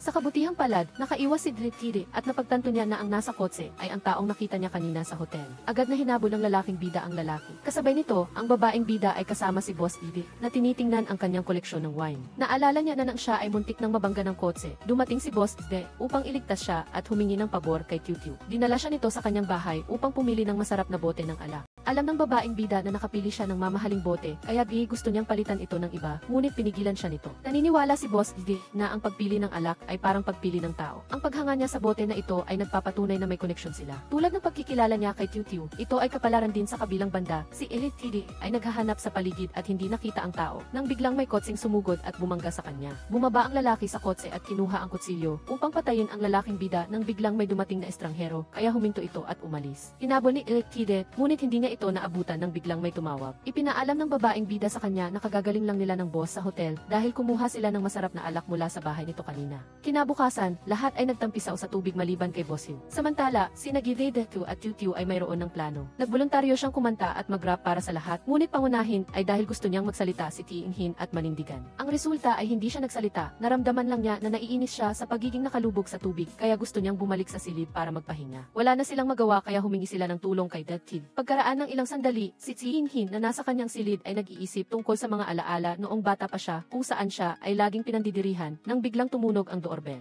Dumating si Eve Defe at humingi ng paumanhin sa kanya dahil hindi niya alam na nainis si Ting-Hin sa nangyari kanina at gusto niya itong imbitahan mamaya upang uminom ng afternoon tea bilang pagbabayad. Pagkaraan, nasaksihan ng babaeng bida at ni Tidit ang proseso ng plano. Gusto ni Eve Defe na ihandog sa kanya ang bagong premium item na ito bilang pagsubok at bilang paghingi ng paumanhin. Masayang tinanggap ni Ting-Hin, ngunit nang iinumin na sana niya, bigla siyang napansin na ito pala ang inumin na pilit siyang pinaiinom ng kanyang ina simula pagkabata. Matapos ang mga panggigipit mula sa kanyang ina at sobrang paggalang sa kabilang partido, agad siyang umalis ngunit pinigilan siya ni Eve Defe. Sinigawan niya ito na hindi niya pinapahalagahan ang kanyang paghingi ng paumanhin at bakit siya pa rin umalis na mailuha sa kanyang mga mata. Patuloy na nagsalita si Eve Defe upang ipahayag niya ang kanyang pagtutol, ngunit walang nangyari. Nakita lang niya na tumalikod ang kabilang panig. Nadismaya siya dahil nabigo ang plano nang bigla siyang hinarap ni Ting-Hin at binuhusan siya ng tubig sa mukha. Hindi lang nagulat si Eve Defe, kundi natuwa pa siya nang gawin niya iyon. Pagkatapos buhusan ng tubig, pinagalitan ni Ting-Hin ang kabilang panig ng walang precaution. Nang kumalma siya, nakita niya na masaya ang lalaki dahil alam na niya kung paano ipahayag ang kanyang damdamin kaya ginahiya siya at agad umalis. Kinabukasan, lahat ay nagbabarbecue nang bigla silang nakarinig ng isang bata na umiiyak ng malakas. Naalala ni Tiudi ang kanyang nakaraan, bigla siyang nakaramdam ng matinding sakit sa katawan at nawalan ng malay. Pagkatapos ng trip, pag-uwi nila, pinaalalahanan ng lalaking bida si Tiu dahil kamakailan lang ay nabalitaan niya na may isang babae sa kanilang subdivision ang sinusundan ng isang tao at nalalagay sa panganib. Kaya, kung may makita siyang kahina-hinalang tao, kailangan niya siyang tawagan agad nang biglang dumating si Ting-Hin at humiling na manatili sa kanyang bahay ng ilang araw. Hindi nag-atubili ang babaeng bida at inakay niya agad ang kasamahan sa bahay. Nang gabing iyon, hindi pa nakatulog ang dalawa, nagkwento si Ting-Hin tungkol sa kanyang pag-uwi at ipinahayag ang kanyang damdamin na sinadya niyang makipag-away sa kanyang ina at umalis ng walang paalam. Ibinigay niya ang kanyang diary at sigurado siyang darating ang kanyang ina para hanapin ang Theodore sa mga susunod na araw kaya umaasa siyang tutulungan silang pareho na iwanan ang nakaraan. Kinabukasan, dumating ang ina ni Ting-Hin upang hanapin ang lalaking bida at sinisisi siya kung anong panggigipit ang tinamo ng kanyang anak pagkatapos ng trip kaya naglakas loob itong makipagtalo sa kanya. Tinanong ni Eric Tide ang kabilang panig kung talagang kilala niya si Ting-Hin at buong tiwala niyang sinabi na pinalaki niya ang kanyang anak simula pagkabata kaya paanong hindi niya ito makikilala. Agad niyang kinuha ang isa pang diary ni Ting-Hin at ibinigay sa kabilang panig. Natigilan ng ina nang basahin niya ang mga salita ng kanyang anak at hindi niya inaasahan na naging makasarili siya ng ganoon. Alam ng lalaking bida na napakahirap para sa isang ina na palakihin si Ting-Hin. Ang bawat anak na isinilang ay isang malayang buhay, kaya hindi niya maaaring hilingin sa sinuman na gawin ang bagay na pinagsisisihan niya. Nang gabing iyon, umuwi siya at tinanggap ang kanyang anak at pinalitan niya ang lahat ng sapin sa kama at nagdagdag pa ng vegetable juice upang itapon ang lahat ng pinaniniwalaan niyang tama. Kinabukasan, dumating si Tiu sa trabaho at nakatanggap ng liham ng pagtanggap para sa graduate school, kaya nag-organisa siya ng outdoor meal kasama ang kanyang mga kasamahan. Habang hinihintay niya ang kanyang mentor na dumating, bigla siyang nakatanggap ng mensahe mula sa kanya na gustong dalhin siya sa isang lugar upang magdiwang. Lubos na natuwa ang babaeng bida at agad siyang pumunta upang hanapin ang kabilang pani. Dinala ni si Tiu sa isang restaurant, ngunit iniisip niya kung bakit nag-book sila ng pribadong silid para sa kanilang dalawa lamang. Nagulat ang babaeng bida nang pumasok siya sa silid at nakita niya na naroon ang lahat ng kanyang mga kasamahan. Tiningnan siya ni Tiu nang may galit dahil niloko pala siya nito. Kinabukasan, pagkatapos ng klase ni Teacher Det, tumakbo siya upang tanungin siya kung ano ang pagkakaiba sa pagitan ng pagiging apprentice niya o mag-aaral. Bigla siyang nakarinig ng gulo sa ibaba at agad na sumugod ang lalaking bida upang awatin ang kanyang mag-aaral. Kasabay nito, tumakbo rin si Tiu upang tumulong ngunit hindi sinasadyang natamaan siya sa mukha ng babae. Nainis ang babaeng bida at nakipagtalo siya ng harapan sa kabilang pani. Kinuha agad ni MITA ang telepono at ipinakita ang ebidensya kay Teacher Det. Nakita ito ni Tiu at tinuruan pa ang babae kung paano turuan ang kanyang kasintahan. Sa huli, pinakalma na ng guro ang mga tao. Nag-alala si ATV sa babaeng bida dahil sinalo niya ang suntok kanina at gusto niyang magpasalamat kay Det, ngunit wala siyang nakita. Pagkaraan ng ilang sandali, tumakbo ang lalaking bida pabalik at nilagyan si Tiu ng band-aid. Kinabukasan, namili ng damit ang babaeng bida kasama si EDT dahil naalala niyang sinabi ng guro sa klase na masyadong naive ang suot niya at hindi bagay sa kanya. Kaya, naramdaman niya na mas bagay sa kanya ang mature woman style. Pagkatapos magpalit ng damit, biglang nakita ng babaeng bida na dumating din si Evie upang bumili ng damit kaya ipinakilala niya si EDT upang magkakilala silang dalawa. Sa sumunod na klase ni Teacher D, abala ang lalaking bida sa pagtuturo nang mapansin niyang nagbubulungan ang dalawang mag-aaral na babae at may gustong itanong. Tumayo ang babae at nagtanong kung may girlfriend na ba ang guro. Natigilan si Evie sandali ngunit hindi sumagot dahil ang mga tanong lamang na may kaugnayan sa aralin ang dapat itanong sa klase. Kasabay nito, nang marinig ito ng babaeng bida, hinanap niya ang account at password nito upang gumawa ng kung anuman. Nang buksan ni Teacher Ducky ang projector para sa klase, biglang lumabas ang salitang taken at naghiyawan ang buong klase. Nakita ito ng lalaking bida at agad niyang sinuri ang kanyang computer at natuklasan na si Tiu ang nag-login at nag-edit. Plano na sana ni ATD na simulan ang klase nang biglang dumating si ATT at humingi ng paumanhin sa kanyang pagkahuli. Lahat sa klase ay nakatingin sa kanya dahil parehong-pareho ang damit niya kay Tiu. Pagkatapos ng klase, masayang tumakbo si ATT sa babaeng bida at sinabing nakita niya itong maganda ang suot kaya bumili rin siya. Habang nag-uusap silang dalawa, biglang dumating si Teacher Dat at sinabi niyang may sakit si Tiu kaya si ATT na ang magiging teaching assistant kapalit niya. Nang gabing iyon, ang lalaking bida ay abala sa pag-iisip tungkol sa problema sa klase. Natuklasan niyang ginagaya ni NATE ang lahat mula sa mga gamit, damit, hanggang sa hairstyle. Kahit na ganoon, hindi niya alam kung ano ang plano ng kabilang pani. Kinabukasan sa klase, nagturo si Dretide tungkol sa chameleon at sinabi ang mga katangi-tanging istruktura ng lahi na iyon. Dagdag pa, minsan ang mga tao ay parang chameleon din, gagayahin nila ang mga aksyon, ekspresyon, at maging ang pag-ugali ng ibang tao depende sa iba't ibang social environment. Nagtuturo si Teacher Dat habang nakatingin kay Isaiti, na nagsasabing lahat ay hindi sinasadyang gumagaya sa ibang tao. Kung ang aksyon na ito ay lumampas sa isang tiyak na pamantayan, ito ay magiging isang uri ng sakit. Pagkatapos ng klase, inanyayahan ni Evie si Tiu sa isang coffee shop upang humingi ng paumanhin na nagsasabing ang sinabi ng guro kanina ay tumutukoy sa kanya. Habang nagsasalita siya at umiiyak na humihingi ng tawad, biglang nakatanggap ng tawag ang babaeng bida. Sinabi ni Evie na nagpadala siya ng mensahe na gusto niyang tingnan niya agad. Binuksan ito ni Tiu at nagulat siyang makita ang video ng pag-aaway nila ng babae noong inakusahan si Evie na nagnakaw ng kasintahan ng iba. Nang gabing iyon, ang babaeng bida ay tumitingin sa mga post na pumupuna sa kanya, ngunit nang sasagot na sana siya, biglang may tumunog na doorbell. Tumingin siya sa peephole, ngunit wala siyang nakita, kaya binuksan niya ang pinto at may nakita siyang regalo. Dinala ni Tiu ang regalo sa loob at binuksan ito. Nagulat siyang makita na sa loob ay ang kanyang larawan na may dugong nakadikit at sa likod ng larawan ay may knife. Nagulat at natakot ang babaeng bida nang biglang may kumatok ng paulit-ulit. Ayaw sana ni Tiu na buksan, ngunit patuloy pa rin ang pagkatok ng tao. Siya ay nagdesisyon na umalis na sana upang kumuha ng delivery. Ngunit nang sumilik siya sa peephole, nakita niya si Lin Shen, kaya agad niya itong pinagbuksan ng pinto. Pumasok ang bida at pinakinggan ang lahat ng ikinuwento ni Xiao at nagdesisyong magstay muna sa gabi. Dahil takot siyang baka may mapanganib na mangyari at baka may magdala na naman ng regalo para sa bida mamaya. Kinabukasan, magkasama silang pumasok sa trabaho. Pagdating pa lang ni Xiao ay hinarang na siya ng kanyang mga katrabaho dahil nag-aalala sila sa mga nangyari kahapon. Nag-overtime ang bida at biglang nagka-brownout. Ngunit habang abala siya sa pagbukas ng ilaw bigla na lang pumasok si Lin Shen at nagulat siya. Nagbalik sila ng magkasama sa pamamagitan ng tren, nag-aalala ang bida kaya hiniling niya kay Xiao na manatili muna sa kanyang bahay para sa kaligtasan. Samantala, si Ixin ay nakakuha ng impormasyon tungkol sa bida ilang araw bago siya naging teaching assistant kaya pumunta siya sa ospital at nagpabalat kayong operasyon upang maging kamukhang-kamukha niya ang bida. Naglalakad si Xiao sa kampus nang dumaan siya sa basketball court at nakita si Ixin na nakaupo at nag-aalaga sa isang lalaking estudyante. Naalala niya bigla na ang taong iyon ay kamukhang-kamukha ng profile picture ng kasintahan ni Sunny. Pagkaraan ng ilang sandali, sinundan siya ng babae at umupo sila sa isang tindahan. Silang dalawa ay hindi nag-usap dahil marami silang hindi pagkakaunawaan sa isa't isa. Gustong malaman lang ni Xiao kung ang lalaki kanina ay ang kasintahan ni Sunny. Paliwanag ni Ixin na ang lahat ay hindi pagkakaunawaan lang at ang totoo ay hinahanap niya ang bida dahil sa password ng computer ni Sunny. Nagdududa si Ixin na ang nangyari sa online ay kagagawa ni Sunny kaya ang lahat ay para lamang makatulong sa bida. Nang hapong iyon, inanyayahan si Xiao ni Fanki na dumalo bilang kinatawan ng counseling center sa isang forum. Ang pangunahing nilalaman na nais niyang iparating ay tungkol sa kanyang personal na karanasan. Umaasang matulungan ang lahat pagkatapos ng presentasyon. Kumain ang bida kasama si Fanki at ang lahat ng kasamahan sa kumpanya. Samantala, nagugutom ang bida sa bahay dahil walang makain at naghihintay kay Xiao, ngunit hindi siya sumasagot sa telepono. Makalipas ang ilang sandali, lasing na lasing si Xiao at inihatid siya ni Xiao pauwi. Biglang binuksan ni Lin Shen ang pinto, kaya nagulat si Xiao nang makita ang bida na kasama niya. Kinabukasan sa elevator, nakalimutan na ni Xiao ang lahat ng nangyari kahapon dahil sa kalasingan niya. Noon, nagtatampo ang bida at hindi man lang pinapansin ang dalaga. Gusto ng bida na magluto ng pagkain ngayong gabi upang makabawi. Pareho silang pumasok sa trabaho hanggang sa gumabi. Nag-out si Lin Shen at pauwi na nang bigla niyang nakita sa ibaba ng gusali ang isang taong kamukhang-kamukha ni Xiao.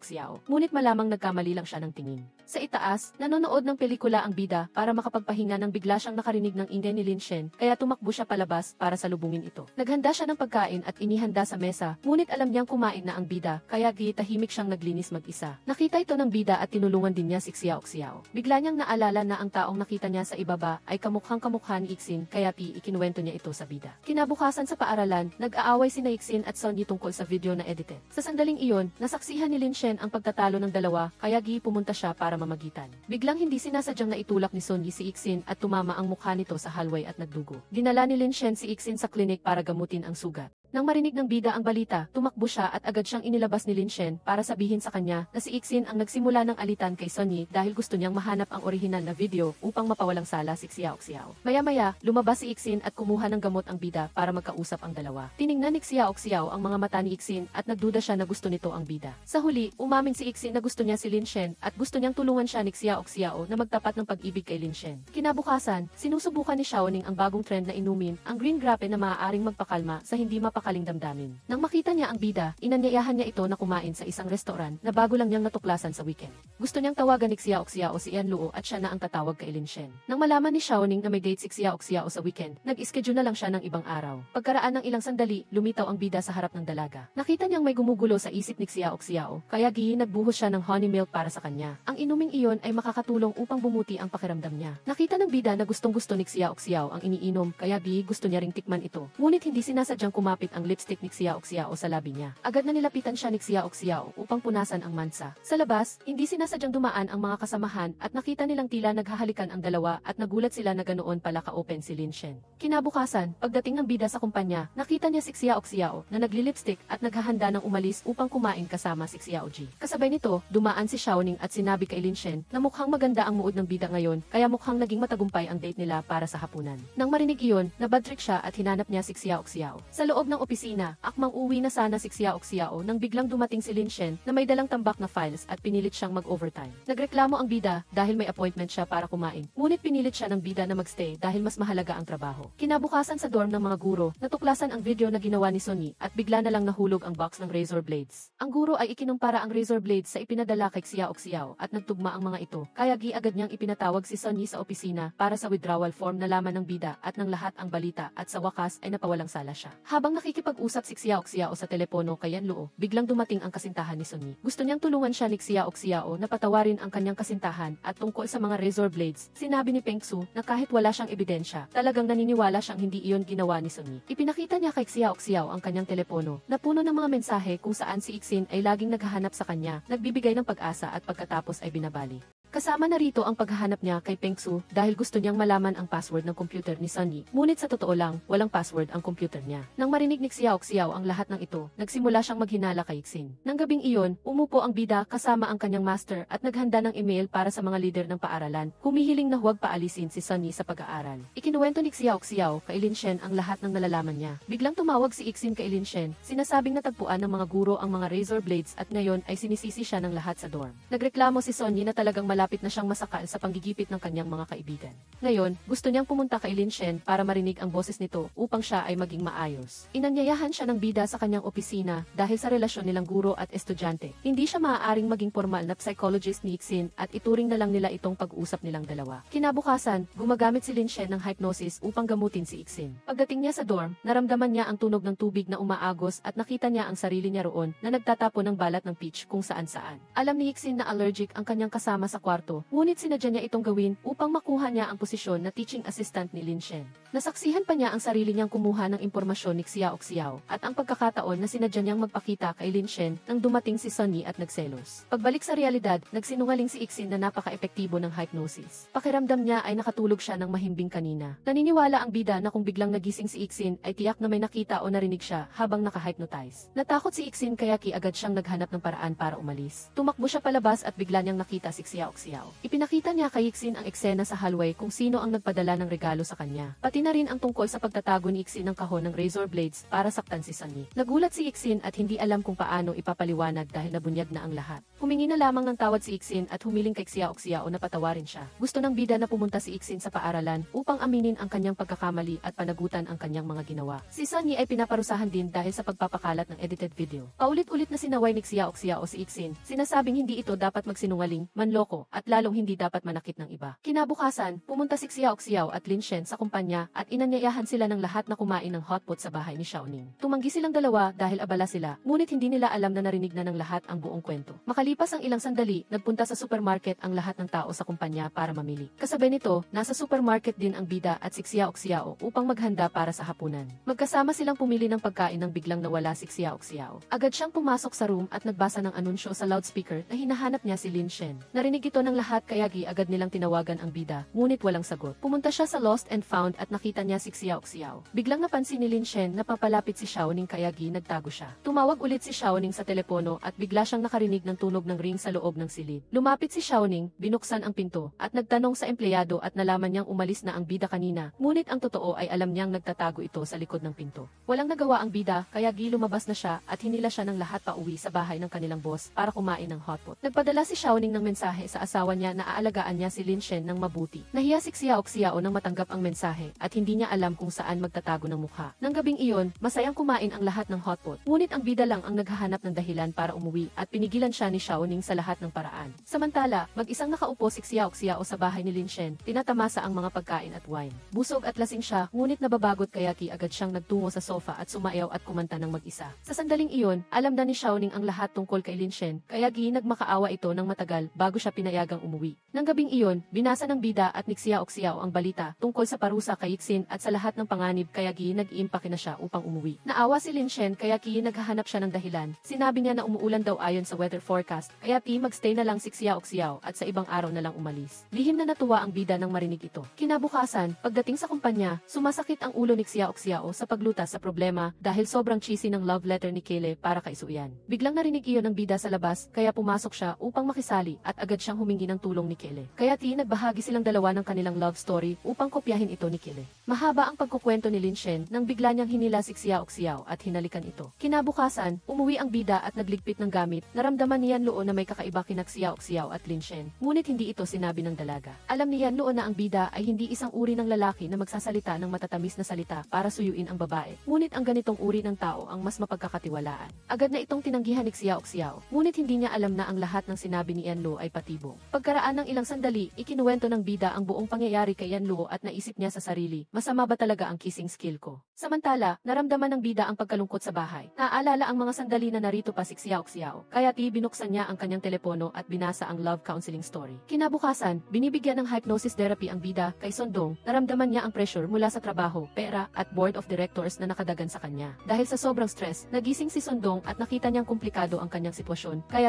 gusto niyang gamutin siya ni Lin Shen. Pagkaraan ng ilang sandali, dumating ang bida para magkape at nakita niya si Xiao na umiinom ng malamig na tubig kasabay ng gamot. Agad siyang kumuha ng tasa, tinapon ang tubig, at kumuha ng maligamam na tubig para sa dalaga dahil masama ang kanyang tiyan, kaya hindi siya dapat uminom ng malamig na tubig. Nagulat ang bida ngunit walang imik na umalis agad. Pagbalik niya sa working room, biglang dumating si Lin Shen na may dalang pagkain. Magkasama silang umupo upang lutasin ang mahirap na problema ni Sundong at inanyayahan pa sila ni Xiaoning na kumain bukas. Gusto niyang isama rin ni Xiao si Yanluo. Kinabukasan, magkakasama silang apat na kumakain, nagdiriwang sa paglabas ng Dream Garden ni Yanluo. Nakita ni Lin Shen na umiinom ng alak si Xiao, kaya pinigilan niya ito dahil nag-aalala siya sa tiyan ng dalaga. Hindi siya nakinig at inubos agad ang lahat, walang natira kahit patak. Kumain ang lahat ng masaya at ng oras na ng paglilinis, inalala ni Xiaoning ang kalusugan ni Xiao, kaya pinauna na niyang umuwi ang dalawa. Nang gabing iyon, naglalakad ang bida kasama si Xiao nang biglang lumapit ang nagtitinda ng bulaklak at inalok siyang bumili para sa kanyang kasintahan. Akmang bibili na sana si Lin Shen nang marinig niya si Xiao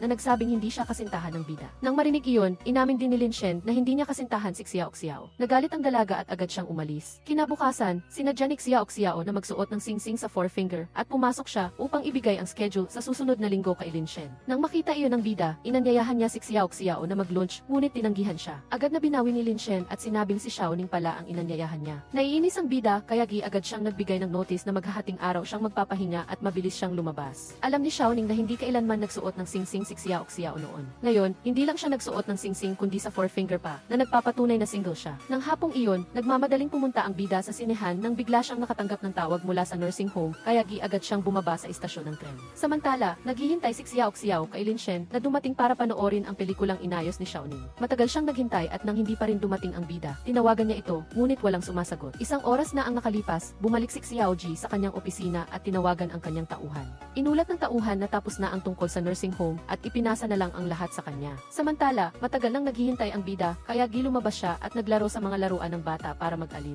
Bigla na lang lumabas si Fan Qi sa harap niya. Pumunta si Lin Shen sa nursing home para dalawin ang kanyang ina. Sinabi ng doktor na bigla na lang sumuka ang kanyang ina. Ang fenomeno na ito ay hindi bihira sa clinical setting kaya kailangan nilang obserbahan muna ang pasyente. Naalala ng bida na naghihintay si Xiao sa kanya, akmang kukunin niya na sana ang kanyang telepono. Ngunit nawawala ito kaya nanghiram na lang siya ng telepono sa nurse ngunit hindi siya sinagot. Samantala, dumating si Xiao at nakita niya si Xiao na bihis ngunit nabitin pala. Kaya hinila niya si Xiao para manood ng pelikula kasama niya. Biglang dumating ang bida at tinanggal ang kamay ni Fan Qi sa dalaga. Dinala ni Lin Shen ang bida sa ibang lugar. Ayaw niyang makasama niya si Fan Qi. Nang hinayang si Xiao sa mga capsule toy na ginastusan niya ng maraming pera para makuha, ngunit pinigilan siya ni Lin Shen na bumalik. Pagdating sa kumpanya, nag-ingay ang lahat dahil may capsule machine sa kusina, ngunit walang coin ang sinuman para maglaro. Nang makita iyon ng bida, bigla niyang naalala na may coin pala sa mesa niya, kaya lumingon siya upang tingnan. Pagkaraan ng ilang sandali, nalaman ni Kele na nasa restaurant si Zuyan kaya pumunta siya. Nagulat siya nang makita niya si Zuyan na nag-blind date kaya umupo siya sa katabing mesa para magmasid. Komportable si Zuyan na nakikipag-usap sa lalaki ng matagal, ngunit nang mabanggit ang tungkol sa pagpapakasal, napatigil siya dahil hindi pa niya iniisip ang tungkol doon. Patuloy na binabanggit ng lalaki ang tungkol sa pagpapakasal at pagkakaroon ng mga anak kaya naiinis si Zuyan. Biglang dumating si Kele at ipinakilala ang sarili niya bilang reserve ni Zuyan. Naiinis si Kele nang marinig iyon kaya hinarap niya at pinagalitan ang lalaking kadate ni Zuyan. Tumayo ang lalaki at nakipagtalo kay Kele, ngunit hinawakan ni Zuyan ang kamay ni Kele at sinabing ang reserve ay opisyal na ngayon. Nang gabing iyon, inihatid ni Kele si Zuyan pauwi at gusto niyang kumpirmahin kung totoo ba ang sinabi ni Zuyan kanina. Iniiwasan ito ni Zuyan at sinabing hindi niya maalala ang sinabi niya. Dismayado si Kele at umalis na sana nang naalala niyang dala ni Zuyan ang kanyang jacket. Nasa jacket ang isang piraso ng papel na may tula na sinulat niya para mapalapit sa dalaga, kaya dali-dali siyang bumalik upang kunin ito. Nagmamadaling tumakbo si Kele, ngunit huli na ang lahat. Nabasa na ni Zuyan ang lahat. Pinagalitan niya si Kele na sinadya nitong gawin iyon para bitagin siya. Inis na ibinalik ni Zuyan ang jacket at umalis, ngunit hinila siya ni Kele at ipinahayag ang kanyang nararamdaman. Ayaw niya sa lahat ang binibitag at ayaw niyang magbago ang bida dahil pumayag na si Zuyan kay Kele. Kinabukasan, nakita ni Xiao si Zuyan na nagtitimpla ng kape habang kumakanta ng masaya. Nagtanong ang bida at nalaman niyang matagumpay ang blind date ni Zuyan kahapon. Nag-alala siya kaya tinawagan niya si Kele. Nakahiga siya sa bahay at nag-i-enjoy sa kaligayahan. Ngunit nang tumawag si Xiao, umarte siya. Wala na siyang magagawa dahil napakagaling at napakaganda ng mga tao, kaya hindi na siya makikialam. Naramdaman ng bida na ang lahat ng itinuro at ibinigay niya at ni Lin Shen ay walang silbi. Wala nang ibang magawa si Kele, kundi aminin na siya ang lalaking matagumpay na kadate ni Zuyan. Natigilan si Xiao at hindi na nakapagsalita pa, kaya ibinaba na niya ang telepono. Naiinis ang bida dahil maging si Kele ay nagtagumpay sa pagtatapat habang siya ay hindi pa pa rin tinitigasan ng sinuman. Biglang nakita ni Xiao ang capsule machine, kaya kumuha siya ng coin sa kanyang bulsa at naglaro. Nagulat ang bida nang makakuha siya ng capsule toy na nakasulat, "Gusto kitang maging kasintahan ko." Kasabay nito, dumating si Lin Shen at gusto ni Xiao na tanungin siya kung ano ang ibig sabihin yun. Nahihiya ang bida at hindi makapagsalita, tumawa lamang siya, alam niyang nasa papel na ang ibig sabihin niya. Nakita ni Xiao na ayaw niyang magtapat kaya aalis na sana siya. Sinabi niya kay Lin Shen na kung hindi siya magsasalita, makikipag-date na talaga siya sa iba. Nang makita ni Lin Shen na aalis na siya, hinila niya ito at hinalikan. Habang naghahalikan sila, biglang dumating si Zuyan at humarang. Nahihiya ang dalawa at tumawa na lang sa isa't isa. Seryosong lumapit ang bida kay Xiao at walang imik na tinanggal ang singsing sa forefinger niya. Kinuha niya sa bulsa ang dalawang singsing na inihanda niya at isinuot sa daliri ni Xiao para markahan ang pagmamay-ari. Kinabukasan, pagdating ni Xiao sa kumpanya, nakita niya ang isang palumpo ng bulaklak na inihatid ni Lin Shen. Naghintay siya sa opisina ng matagal, ngunit hindi pa rin siya inalok ng bulaklak kaya pumunta siya para makipagkita kay Lin Shen. Nagkunwari si Xiao na nagbibigay ng kape at umupo upang tanungin si Lin Shen, ngunit wala siyang nakuhang sagot kaya nag-walkout siya. Pagkaraan ng ilang sandali, sinundan ni Xiao si Lin Shen na may dalang palumpo ng bulaklak. Nang bigla siyang nahuli ni Lin Shen, hinila siya at ipinakilala sa ina ni Lin Shen. Sa araw ng biyahe, nagpottery si Xiaoning at si Yan Luo kasama ang mga kasamahan sa kumpanya. Mayroon ng dalawang couple, ngunit si Xiaoning lang ang wala dahil si Yan Luo ay may trauma pa sa kanyang ex-boyfriend, kaya hindi pa siya handang umibig. Masayang pumunta si Lin Shen at si Xiao sa amusement park. Biglang may isang couple na nagtapat ng pag-ibig sa paligid. Nang makita iyon, gusto rin ni Xiao na sabihin ni Lin Shen na gusto niya siya, ngunit hindi siya pinansin ng bida. Nakita ni Lin Shen na abala si Xiao sa pagtatanggal ng seatbelt, ngunit hindi niya magawa. Lumapit si Lin Shen upang tulungan siya at sinamantala ang pagkakataon, bigla niya itong hinalikan at nagtapat ng pag-ibig sa kanya. Magkasama silang naglakad sa tabing dagat, nagpapalitan ng matatamis na salita at naglalaro na parang mga bata. Kinabukasan, binisita ni Xiao ang ina ni Lin Shen nang biglang ipaalam ng nurse na ulan ng malakas. Pauwi na sana ang bida, ngunit sobrang lakas ng ulan kaya pumasok siya sa isang convenience store upang bumili ng payong. Sa sandaling iyon, dumaan siya sa isang lalaking nakaitim, ngunit hindi niya ito namalayan. Pumunta ang lalaki sa ospital, naghintay na umalis ang duty nurse at agad na pinatay ang lahat ng power source para kumilos. Habang nagbabayad si Xiao, hindi niya makita ang kanyang cellphone, kaya nagbayad na lang siya ng cash at humiram ng landline para tumawag. Makalipas ang ilang sandali, bumalik siya sa ospital at nakita niyang bula-bula ang bibig ng kanyang tiyahin, kaya dali-dali siyang tumawag ng doktor para sa emergency. Nang marinig ang balita, dali-dali ring tumakbo si Lin Shen upang tignan ang kalagayan ng kanyang ina. Kinabukasan, nalampasan ng ina ng bida ang kritikal na sitwasyon. Dumating si Lin Shen at nakita niyang nakatulog si Xiao dahil nagbantay siya buong gabi. Nang makita siya ni Xiao, nagtanong siya kung bakit hindi tumunog ang alarm ng monitoring machine. Nakipagkita ang bida sa department head kagabi at hiniling na palitan ang lahat ng kagamitan sa ospital. Habang nagkukwentuhan ang dalawa, biglang nakita ni Xiao na gumalaw ang kamay ng tiyahin, kaya agad siyang pumunta para tawagin ang doktor. Lumapit si Lin Shen sa kanyang ina at naantig siya nang makitang gising na ito at naiyak siya. Bumalik ang bida at nakita ang kanyang kasintahan at ang kanyang tiyahin na ganoon, hindi rin niya napigilan ang sarili. Pagkaraan, dinala siya sa ibang kwarto para sa rehabilitation treatment. Pagkatapos, dinala ng bida ang kanyang ina upang lumanghap ng sariwang hangin para makapagpahinga. Pagbalik niya sa kwarto, nagsasanay siyang maglakad nang biglang dumating si Xiao para suportahan siya at nagdala ng savory pastry para kainin. Piniling ng ina ni Lin Shen na samahan siya ni Xiao sa isang lugar. Dinala ng bida ang ina ng kanyang kasintahan sa kotse. Ngunit bigla siyang natakot dahil sa nakaraan, siya mismo ang nagdulot ng aksidente na naging dahilan para madamay ang kanyang anak. Pagdating nila sa palengke, nanatili ang lahat nang biglang nakita ng tiyahin ang bukong sugar candy kaya agad itong binili ni Xiao para sa kanya. Pagkatapos ng ilang sandali, bumalik sila sa ospital at nakita si Lin Shen kaya ibinigay niya sa kanya ang binili niyang candy. Naalala ng lalaking bida noong bata pa siya na gusto niyang kumain ng candy, ngunit ayaw ng kanyang ina. Pagka-uwi, tinutulungan ng babaeng bida si Lin Shen na i-hypnotize ang sarili niya para mahanap ang sagot kung paano malalampasan ang takot niya sa kotse noong bata pa siya. Pakiramdam niya ay bumalik siya sa kanyang pagkabata at pamilyar sa kanya ang lahat. Nang makita ng bida ang pinto sa harapan, nilapitan niya ito at binuksan, ngunit lumitaw ang isa pang pinto at nagpatuloy ang walang katapusang siklo ng walang sagot. Nagising si Lin Shen at inisip na hindi siya lumalaban, kundi ang paggabay ni Xiao ay ayon sa pagtuturo niya. Kinabukasan sa trabaho, pagkatapos bigyan ng treatment ng lalaking bida si Sundong, pumunta siya para hanapin ang kanyang kasintahan. Pumasok si Sir Lin sa silid at nakitang nag-uusap sina Director Xiao at ang babae tungkol kay Yan Luo, kaya umalis siya kaagad. Pagkaraan, pumunta ang babaeng bida para hanapin ang kanyang kasintahan at nakita niya itong kunwaring nagtatampo at nagsiselos kay Xiaoning. Bigla siyang nakatanggap ng tawag mula sa nursing home na nagsasabing may nangyayari. Nagpalit ang eksena, nakaupo si Sundong sa loob ng kotse at pinahirapan hanggang sa mamatay ng gas. Sinusubukan niyang tawagan ang pulisya. Sa sandaling iyon, nagulat ang utusan katapusan na natapos na nila ang misyon na alisin si Sundong para kay Xiaoji. Sa kabilang banda, magkasama ang dalawa sa kotse, ngunit nairita ang bida dahil sa kanyang dating trauma sa tela. Sa sandaling iyon, habang kinakabahan siya, nakita niya ang anting-anting sa kotse na umuugoy, kaya pumasok si Lin Shen sa isang hypnotic state na inalala ang aksidente sa kotse at ang kanyang pagkabata noong siya ay nagkasakit. Ngunit hindi siya nangahas na sabihin ito dahil gusto ng kanyang ina na maging pinakamahusay ang kanyang mga anak. Sa huli, sinabi ng bida ang lahat sa kanyang ina at tinanggap siya nito, kaya nakatakas siya sa psikolohikal na trauma sa kotse at nang dumating siya sa ospital, nakita niya ang kanyang ina. Nagsisisi siya sa mga paghihirap na dinulot niya sa kanyang anak noong nakaraan.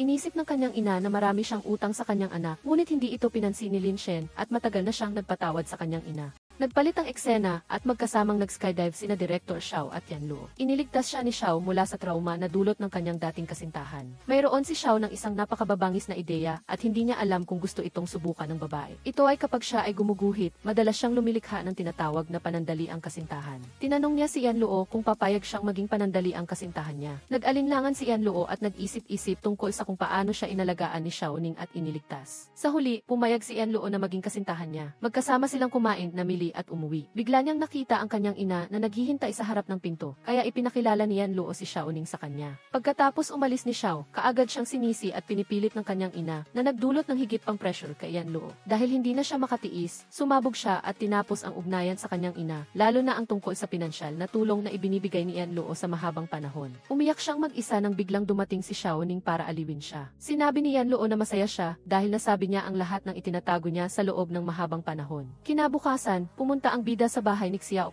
para sunduin siya at makipagkita sa kanyang mga magulang. Biglang tumawag si Xiao Ning at sinabing may nangyari. Sa istasyon ng pulisya, nagbibigay si Lin Shen ng pahayag at nakikipagtulungan sa investigasyon sa biglang pagkawala ni Sundong. Iniwan ni Sundong ang isang talaarawan pagkatapos ay nagmaneho papasok sa isang kagubatan sa labas ng bayan at naglaho. Sa loob ng talaarawan ay may detalyadong mga tala pagkatapos malaman ni Sundong na ginamit ng ina ng bida ang AIS machine na ibinenta niya at nagkaroon ng aksidente. Lumala ang pakiramdam ni Sundong at nalaman niyang gumawa siya ng hindi mapapatawad na pagkakamali. Kaya naman, pinaghihinalaan ng kanyang pamilya na ang dahilan ng kanyang pagkawala ay dahil sa masasamang psychological na epekto sa panahon ng hypnosis. Pagbalik sa kumpanya, naiisip ni Lin Shen ang mga sinabi ni Xiao Ning na ang pamilya ni Sundong ay tiyak na hindi mananahimik. Mukhang siya talaga ang target at kung handa na ang lalaking bida sa psikolohikal, umaasa siyang hindi ito makakaapekto kay Xiao.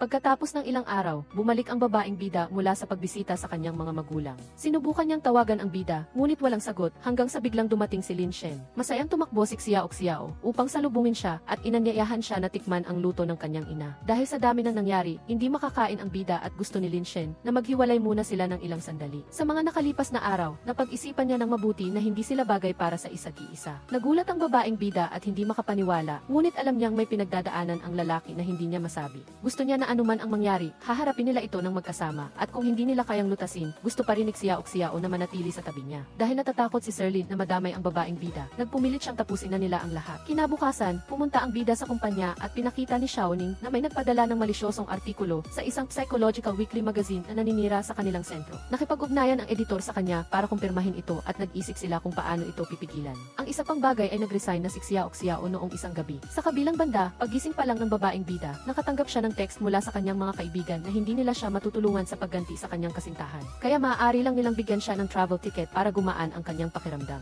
Nang hapong iyon, nakita ni Lin Shen sa internet ang post ng babaeng bida tungkol sa pagbiyahe niya. Nagtataka rin ang mga tao sa kumpanya kung bakit nag-resign si Xiao para maglakbay ng mag-isa. Sa kabilang banda, dumating siya sa hotel, nag-iisip nang mabasa niya ang mga artikulo na umaatake sa sentro at sa bida. Nag-aalala, nagmadali si Xiao na umuwi, ngunit nadulas siya at nabasag ang kanyang telepono. Sa parehong oras, si Lin Shen ay inaatake ng maraming estranghero sa ilalim ng sentro. Biglang nakita niya sa kanyang telepono ang balita na ang lugar na pinuntahan ng babaeng bida ay sinalanta ng malakas na ulan at pagguho ng lupa. Sa kabilang banda, may kumatok sa pintuan habang natutulog si Xiao. Nang buksan niya, nagulat siyang narinig din ni Xiao ang balita tungkol sa pagguho ng lupa, kaya nag-aalala siyang nagdala ng pagkain at inumin. Nag-aalala, tinawagan ni Lin Shen ang babae, ngunit hindi siya nakasagot, kaya pumunta na lang siya sa lugar kung nasaan si Xiao. Nakaupo ang babaeng bida at kumakain kasama si Director Fan nang may kumatok. Nang buksan niya, nagulat siyang makita na dumating ang lalaki. Nagulat ang bida na nandoon din si Xiao kasama si Xiao. Nang gabing iyon, pumunta si Sir Lin sa kwarto ng babae babaeng bida para pag-usapan si Sundong, ngunit wala itong resulta. Kailangan nilang gumamit ng hypnosis upang maalala niya ang lahat ng detalye. Biglang dumating si Director Fan, kaya itinago ni Xiao ang lalaki sa banyo. Dumating si Director Fan para bigyan ang babaeng bida ng bagong telepono at ilang merienda. Habang magkasamang kumakain ang dalawa, biglang may narinig silang tunog ng tubig mula sa banyo, kaya hiniram ni Director Fan ang banyo sandali. Buti na lang at wala siyang alam at tinuruan lang niya ang babaeng bida kung paano gamitin ang dryer sa banyo. Pagkatapos umalis ni Director Fan, dali-daling pumasok si Xiao at nakitang nagtatago si Lin Shen sa ilalim ng banyera na puno ng bula. Nang tawagin niya ito, bigla siyang hinila ng lalaki papasok. Masayang magkasama ang dalawa sa banyera nang biglang gusto siyang halikan ng bida. Ngunit pinigilan siya ni Xiao. Sinabi ng babaeng bida na maayos naman siyang mag-isa, kaya hindi niya ito gusto. Ngunit hindi ito pinansin ng lalaki at hinila siya upang sa pilitang halikan. Pagkaraan ng ilang sandali, lumabas ang dalawa upang magpatuloy sa pag-imbestiga sa kaso ni Sundong. Habang nasa ilalim ng hypnosis si Xiao, natuklasan niya na ang logo sa lugar ni Sundong ay ang Perfect Score Group. Agad na tinawagan ni Lin Shen si Xiaoning para imbestigahan si Xiaoji kung mayroon siyang masamang balak. Kinabukasan, habang nakahiga ang babaeng bida, biglang may kumatok. Lumabas siya para tingnan at nalaman niyang may nagpadala ng cake para sa kanya. Nang biglang lumitaw ang bida na may dalang bulaklak para sa kanyang kaarawan. Nang marinig ito, itinapon ni Xiao ang bulaklak dahil bukas pa ang kaarawan niya. Sa loob ng silid, dahil nakonsensya si Lin Shen, binuksan niya ang isang bote ng wine bilang parusa sa sarili. Nag-usap sila ng mahabang oras hanggang gabi. Nagising siya at nakitang natutulog pa ang babae, kaya kinuha niya ang cake para hipan niya ang kandila. Ngunit hindi magising si Sir Lin sa kabila ng paulit-ulit na pagtawag. Nag-apply na lang ang bida ng cake sa ilong ni Xiao bilang pagbati at bumalik sa kanyang silid. Kinabukasan, pumunta si Lin Shen sa paliparan upang maghanda para bumalik sa kumpanya at harapin ang kanyang mga gawain. Nang biglang lumitaw ang babaeng bida at sumama sa kanya sa parehong flight. Pinag-usapan nila ang kanilang relasyon at nagkasundo na haharapin ang lahat ng problema ng lalaking bida ng magkasama. Sinundo ni Director Xiao sina Lin Shen at Xiao sa bahay. Nalaman niya sa kanyang investigasyon na si Xiaoji ay nag-iisang anak. Noong bata pa siya, dinala siya ng kanyang mga magulang sa ibang bansa at bumalik lang siya sa bansa nitong nakaraang mga taon. Nang bumalik siya, nagsimula siyang mag-invest sa ilang kumpanya, ngunit hindi natin alam kung may kinalaman ba si Xiaoji kay Sundong. Binanggit ni Director Fan na mayroon siyang kapatid noong nakaraan. Bigla, tumawag si Zuyan upang magulat na maraming tao sa labas na humaharang sa pinto. Agad na humiling si Xiao sa kanya na imbestigahan ang TV footage upang makita kung mayroong sinumang kahinahinala sa loob ng ilang araw na nagdulot sila ng gulo. Pagkaraan ng ilang sandali, nakatanggap ang dalawa ng text mula kay Zuyan na nagpapatunay na may isang kotse na tumigil sa parehong posisyon at nagmamasid sa loob ng ilang araw na nagdulot sila ng gulo. Sa parehong oras, nalaman ni Xiaoning ang balita at sinundan ang kotseng iyon sa isang tunel. Nakunan niya ang larawan ng transaksyon ng pera ng mga taong iyon. Nang matanggap ni Lin Shen ang balita, nakita niyang tugma ang plaka ng kotse. Ngunit mas nagulat siya nang makita niya na pamilyar sa kanya ang taong iyon. Naalala ng bida ang ilang beses na nakita niya ang lalaki at nagduda. Kinabukasan, naghiwalay-hiwalay ang lahat para mag-imbestiga, habang ang babaeng bida ay pumupunta araw-araw sa KD Vintram Tondong upang tulungan ang asawa niya na makapagpahinga. Pagkatapos ng ilang araw, hinanap ng babaeng bida at Nian Luo ang tindahan kung saan gawa ang pinang pinuno. Sa huli, natagpuan nila ito sa isang lumang tindahan at nalaman na isang customer na nagngangalang Luyan ang nag-order nito at malamang na siya ang misteryosong tao. Sinabi ni Lin Shen na imposible iyon dahil patay na si Luyan. Kinabukasan, magkasama silang pumunta sa Hidong Dangtam para maghanap ng karagdagang impormasyon. Dinala ng tagapamahala sina Lin Shen at Xiao sa silid kung saan nakatira noon sina Fanki at Luyan at ipinakita ang mga litrato noong bata pa sila. Nagtataka ang babaeng bida kung bakit mayroon pang isang tao at kung bakit pakiramdam niya ay malapit siya sa magkapatid na Fanki. Naaalala lang niya na hindi maganda ang kalagayan niya at alam niyang si Huang Yuan at Yuan Fuli ay kaedad nilang dalawa. Sa unang araw nila sa dorm, nag-away ang tatlo sa ibang mga mag-aaral, kaya dumugo ang kamay ni Huang Yuan at mayroon siyang malaking peklat. Pagkatapos ng insidente, naging mas malapit ang tatlo. Kinabukasan, pinuntahan ng bida si Director Fan, ngunit wala siya sa opisina, kaya iniwan na lang niya ang regalo dahil sigurado siyang hahanapin siya nito. Pagkaraan ng ilang sandali, tinawagan ng receptionist si Lin Shen upang pumunta sa kwarto ni Fanki. Sinabi ng bida na ang pin ay may kwento at sinimulan niyang ikwento ang lahat upang ipahiwatig na siya iyon noong nakaraan. Akala ni Lin Shen ay na-hypnotize niya si Fanki, ngunit hindi. Nagpatuloy si Director Fan sa pagkukwento at nagising upang bantaan ang ina ng bida. Nang marinig ito, hindi na nakapagpigil si Lin Shen at hinawakan ang damit ng lalaki, handang makipag-away. Sa kabilang banda, pagkatapos ng ilang araw, sa wakas ay nagising si Sundong ngunit pansamantalang nawala ng alaala dahil sa sobrang paglanghap ng gas. Sa sandaling iyon, nagdala si Xiao ng pabango para kay Sundong upang magising ang kanyang alaala sa pamamagitan ng kanyang pangamoy. Hindi na aalala ni Sundong ang mga pagkain gusto niya dati, ngunit nang maamoy niya ang pabango, nagbalik ang kanyang mga alaala. Pagkaraan ng ilang sandali, habang nag-uusap si Xiao at ang asawa ni Sundong, dumating si Lin Shen upang ipaalam na kinumpirma ni Police Officer Chen na na-edit ang audio recording. Matapos ang investigasyon, nalaman na may malapit na ugnayan si Sundong at Fanki, kaya sigurado na pamilyar si Sundong sa amoy sa opisina ni Fanki. Kinabukasan, habang natutulog si Sundong, naaalala niya ang lahat ng banta ni Fanki at ang pangako nito na ililigtas siya anuman ang mangyari. Ngunit nang magising siya, naaalala niya ang aksidente at walang tumulong sa kanya. Nang hapon na iyon, lalabas sana si Xiao nang biglang makasalubong niya si Fanki sa labas. Nagpunta silang dalawa sa isang coffee shop para mag-usap. Ipinahayag niya na aalis siya sa isang malayong lugar at binigyan siya ng isang regalo, ngunit sinabihan siyang buksan ito pagdating niya sa bahay. Samantala, nakatanggap ang bida ng balita na pumayag si Sundong na makipagtulungan at inamin na ang lahat sa pulisya. Papunta na si Lin Shen para sunduin si Xiao, ngunit hindi niya alam na pagbalik ng babaeng bida, dinukot siya ng isang taong nakaitim na jacket. Nang makarating ang bida sa pinagkasunduan nilang lugar, tinawagan niya si Xiao, ngunit hindi ito sumasagot. Bigla niyang nakita ang telepono ng babae na nahulog sa ilalim ng isang halaman. Natigilan si Lin Shen, hindi niya alam kung ano ang nangyayari sa babae. Samantala, bumalik si Fanki sa isang saradong silid at inalala ang mga lumang alaala ng kanilang tatlo nang biglang tumunog ang telepono. Nagulat ang lalaking nakaitim na jacket na maayos ang lahat at ayon sa orihinal na plano. Inayos ni Director Fan na makapunta ang kanyang utusan sa isang ligtas na lugar, ngunit ayaw nitong umalis at nais na tapusin ang lahat ng magkasama. Kasama ni Yuan si Xiao at alam niyang nahulog siya sa patibong, ngunit titiyakin niya ang kaligtasan ng babae. Inisip niya na nagmamadaling hanapin ni Lin Shen si Fanki kaya wala na silang oras. Nagalit si Director Fan ng mga si Yuan na isama ang babaeng bida dahil wala itong kinalaman kay Xiao. Kasabay nito, pumasok ang bida para tingnan ang kamera at nakita ang isang pamilyar na kotse, kaya pinag-utusan niya si Police Officer Chen na imbestigahan ito. Pagkaraan ng ilang sandali, nakatanggap siya ng balita na wala si Huang Yuan sa kotse, kaya malamang na nagpalit siya ng kotse para tumakas. Biglang nakatanggap si Lin Shen ng isang kakaibang text message at nang buksan niya ito, nakita niyang dinukot ang kanyang kasintahan at hindi dapat ipaalam sa pulisya. Naglakbay siyang mag-isa sa kalsada ayon sa utos ng lalaki at nalaman niyang sinusundan siya ng pulis. Sinundan ng bida ang mga utos sa subway at pagkatapos ay pumunta sa banyo upang magpalit ng telepono at kotse upang matakasan ang pulis at makapunta sa bahay ni Huang upang hanapin ang kanyang kasintahan. Nang makarating siya, naghanap si Lin Shen sa paligid ng bigla siyang sinuntok ni Fanki gamit ang isang stick. Hindi pa nakakabawi ang bida nang suntukin ulit siya ng lalaki ng ilang beses. Inisip ni Director Fan na kung hindi dahil kay Lin Shen, hindi mamamatay si Luyan. Sinabi ng bida na ang kapatid niya ang nagmaneho ng kotse na bumangga kay Zuri. Ginawa lang iyon ni Luyan para protektahan si Fanki. Kahit na may sakit siya, hindi niya ito ipinaalam at sa huli ay namatay siya sa kulungan. Galit na galit ang lalaki kay Lin Shen, ngunit hindi niya siya maaaring patayin. Alam ni Director Fan na siya mismo ang pumatay kay Luyan. Ang ganitong uri ng kawalan ng pag-asa ay palaging hahabol sa kanya at pagkatapos ng bawat tagumpay, kailangan niyang mabuhay sa kawalan ng pag-asa at pagsisisi. Samantala, buhat-buhat ni Huang Yuan si Xiao at itinapon siya sa isang sandbank malapit sa dagat. Nagising siya at nakita ang peklat sa kamay ng lalaki, kaya nahulaan niyang si Huang Yuan iyon. Sinabi ng lalaki na kung gusto ng babaeng bida na iligtas ang ina ni Lin Shen, kailangan siyang mamatay at tubusin ang mga kasalanan ni Luyan. Samantala, kinuha ni Fanki ang isang kutsilyo upang atakehin ang bida. Nagulat siya at lumaban, ngunit sinaksak siya ng lalaki sa tiyan. Akala ni Director Fan na tapos na siya, kaya tinawagan niya si Huang Yuan. Bigla siyang sinaksak ni Lin Shen nang hindi niya inaasahan. Nagsimulang mag-away ang dalawa, ngunit dahil malubhang nasugatan ang bida, hindi siya makalaban. Sa sandaling iyon, pinahirapan ni Huang Yuan si Xiao sa pamamagitan ng pagkulong sa kanya sa kotse at pagtulak nito sa dagat upang lunurin siya. Nagbuhos na si Fanki ng gasolina at handa nang tapusin ang bida upang matubos ang kasalanan ni Luyan. Biglang dumating ang mga pulis at napalibutan siya. Agad niyang hinulog ang lighter, ngunit binaril siya ng pulis. Namatay si Fanki at dinala ang dalawa sa ospital para magamot. Pagbalik sa bahay, binuksan ng babaeng bida ang regalo na ibinigay sa kanya ni Fanki bago siya namatay. Sa loob ng libro ay may isang nakatuping sulat na hugis eroplano. Sinulat niya ang lahat ng alaala na pinagsamahan nila sa loob ng maraming taon. Pagkatapos ng isang taon, si Xiaoning ay bumibili ng singsing upang maghanda para mag-propose sa kanyang kasintahan. Samantala, naglalaro sina Lin Shen at Xiao sa Tsi.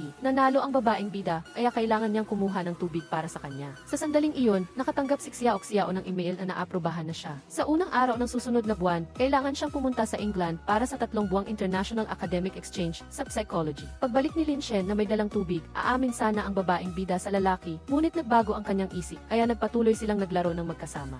Kinabukasan, sinabi ni Xiao kaya noon na kailangan niyang umalis ng 3 buwan para sa exchange program. Ngunit kailangan niyang manatili ng 1 pang taon upang sumama sa grupo ng paaralan para sa psychological aid sa buong mundo. Nang maghiwalay sila, inisip ng babaeng bida na hindi na niya kailangan ang pag-ibig at gusto niyang mag-focus sa kanyang karera, ngunit hindi niya inaasahan na ito ang mangyayari. Isang beses lang sa 1,000 taon ang ganitong pagkakataon, ngunit mula noon hanggang ngayon, si Lin Shen ang palaging nagpoprotekta sa kanya. Gusto rin ni Xiao na gamitin ang kanyang sariling lakas upang maging malakas at mahusay, upang sa tuwing may mangyayari, malalampasan nila ito ng magkasama. Nang gabing iyon, nanonood ng pelikula sina Xiaoning at Yanluo nang biglang may isang magjowa na nagpropose sa isa't iisa, ngunit tinanggihan siya ng babae. Nang makita ito ni Director Xiao, gusto niya itong lapitan at aliwin upang hindi magkaroon ng psychological trauma. Nabigo ang lalaki at ayaw na niyang tingnan ang bulaklak, kaya ibinigay niya ito kay Xiao. Magkasama silang nanood ng epilogue, nang biglang naguluhan si Yanluo nang makita ang sarili niyang ipininta sa screen. Tinawag niya si Xiaoning ngunit bigla niyang napansin na may kakaiba. Agad na hinila ni Director Xiao ang kamay ng babae pababa. Lumuhod siya at nagpropose kay Yanluo at gusto niyang bigyan siya ng malaya at masayang buhay at hayaang maging matangkad na prinsipe si Xiaoning sa buong buhay ni Yanluo. Sa huli, pumayag si Yanluo sa proposal dahil sa paghihikayat ng dalawang magjowa at ng kanyang mga kasamahan at sa mga ginawa ng kanyang kasintahan sa loob ng mahabang panahon. Pagka-uwi, naligo si Xiao at patuloy na pinupuri ang napakaromantikong proposal ni Director Xiao. Nang marinig ito, lumapit ang bida sa kanyang kasintahan, pinunasan ang kanyang buhok at tinanong siya kung napag-isipan na niyang sabihin sa kanya ang tungkol sa pagpunta niya sa London. Nagulat ang babaeng bida nang malaman na alam niya ito. Sinusuportahan ni Lin Shen ang pag-aaral ni Xiao upang maging isang mahusay na psychological counselor. Ano man ang desisyon niya, palaging susuportahan ng bida si Xiao at hihintayin siyang bumalik. Pagkatapos umalis ng babaeng bida, nagkaroon ng sariling trabaho at buhay ang bawat isa. Sa kumpanya, napansin ni Xiao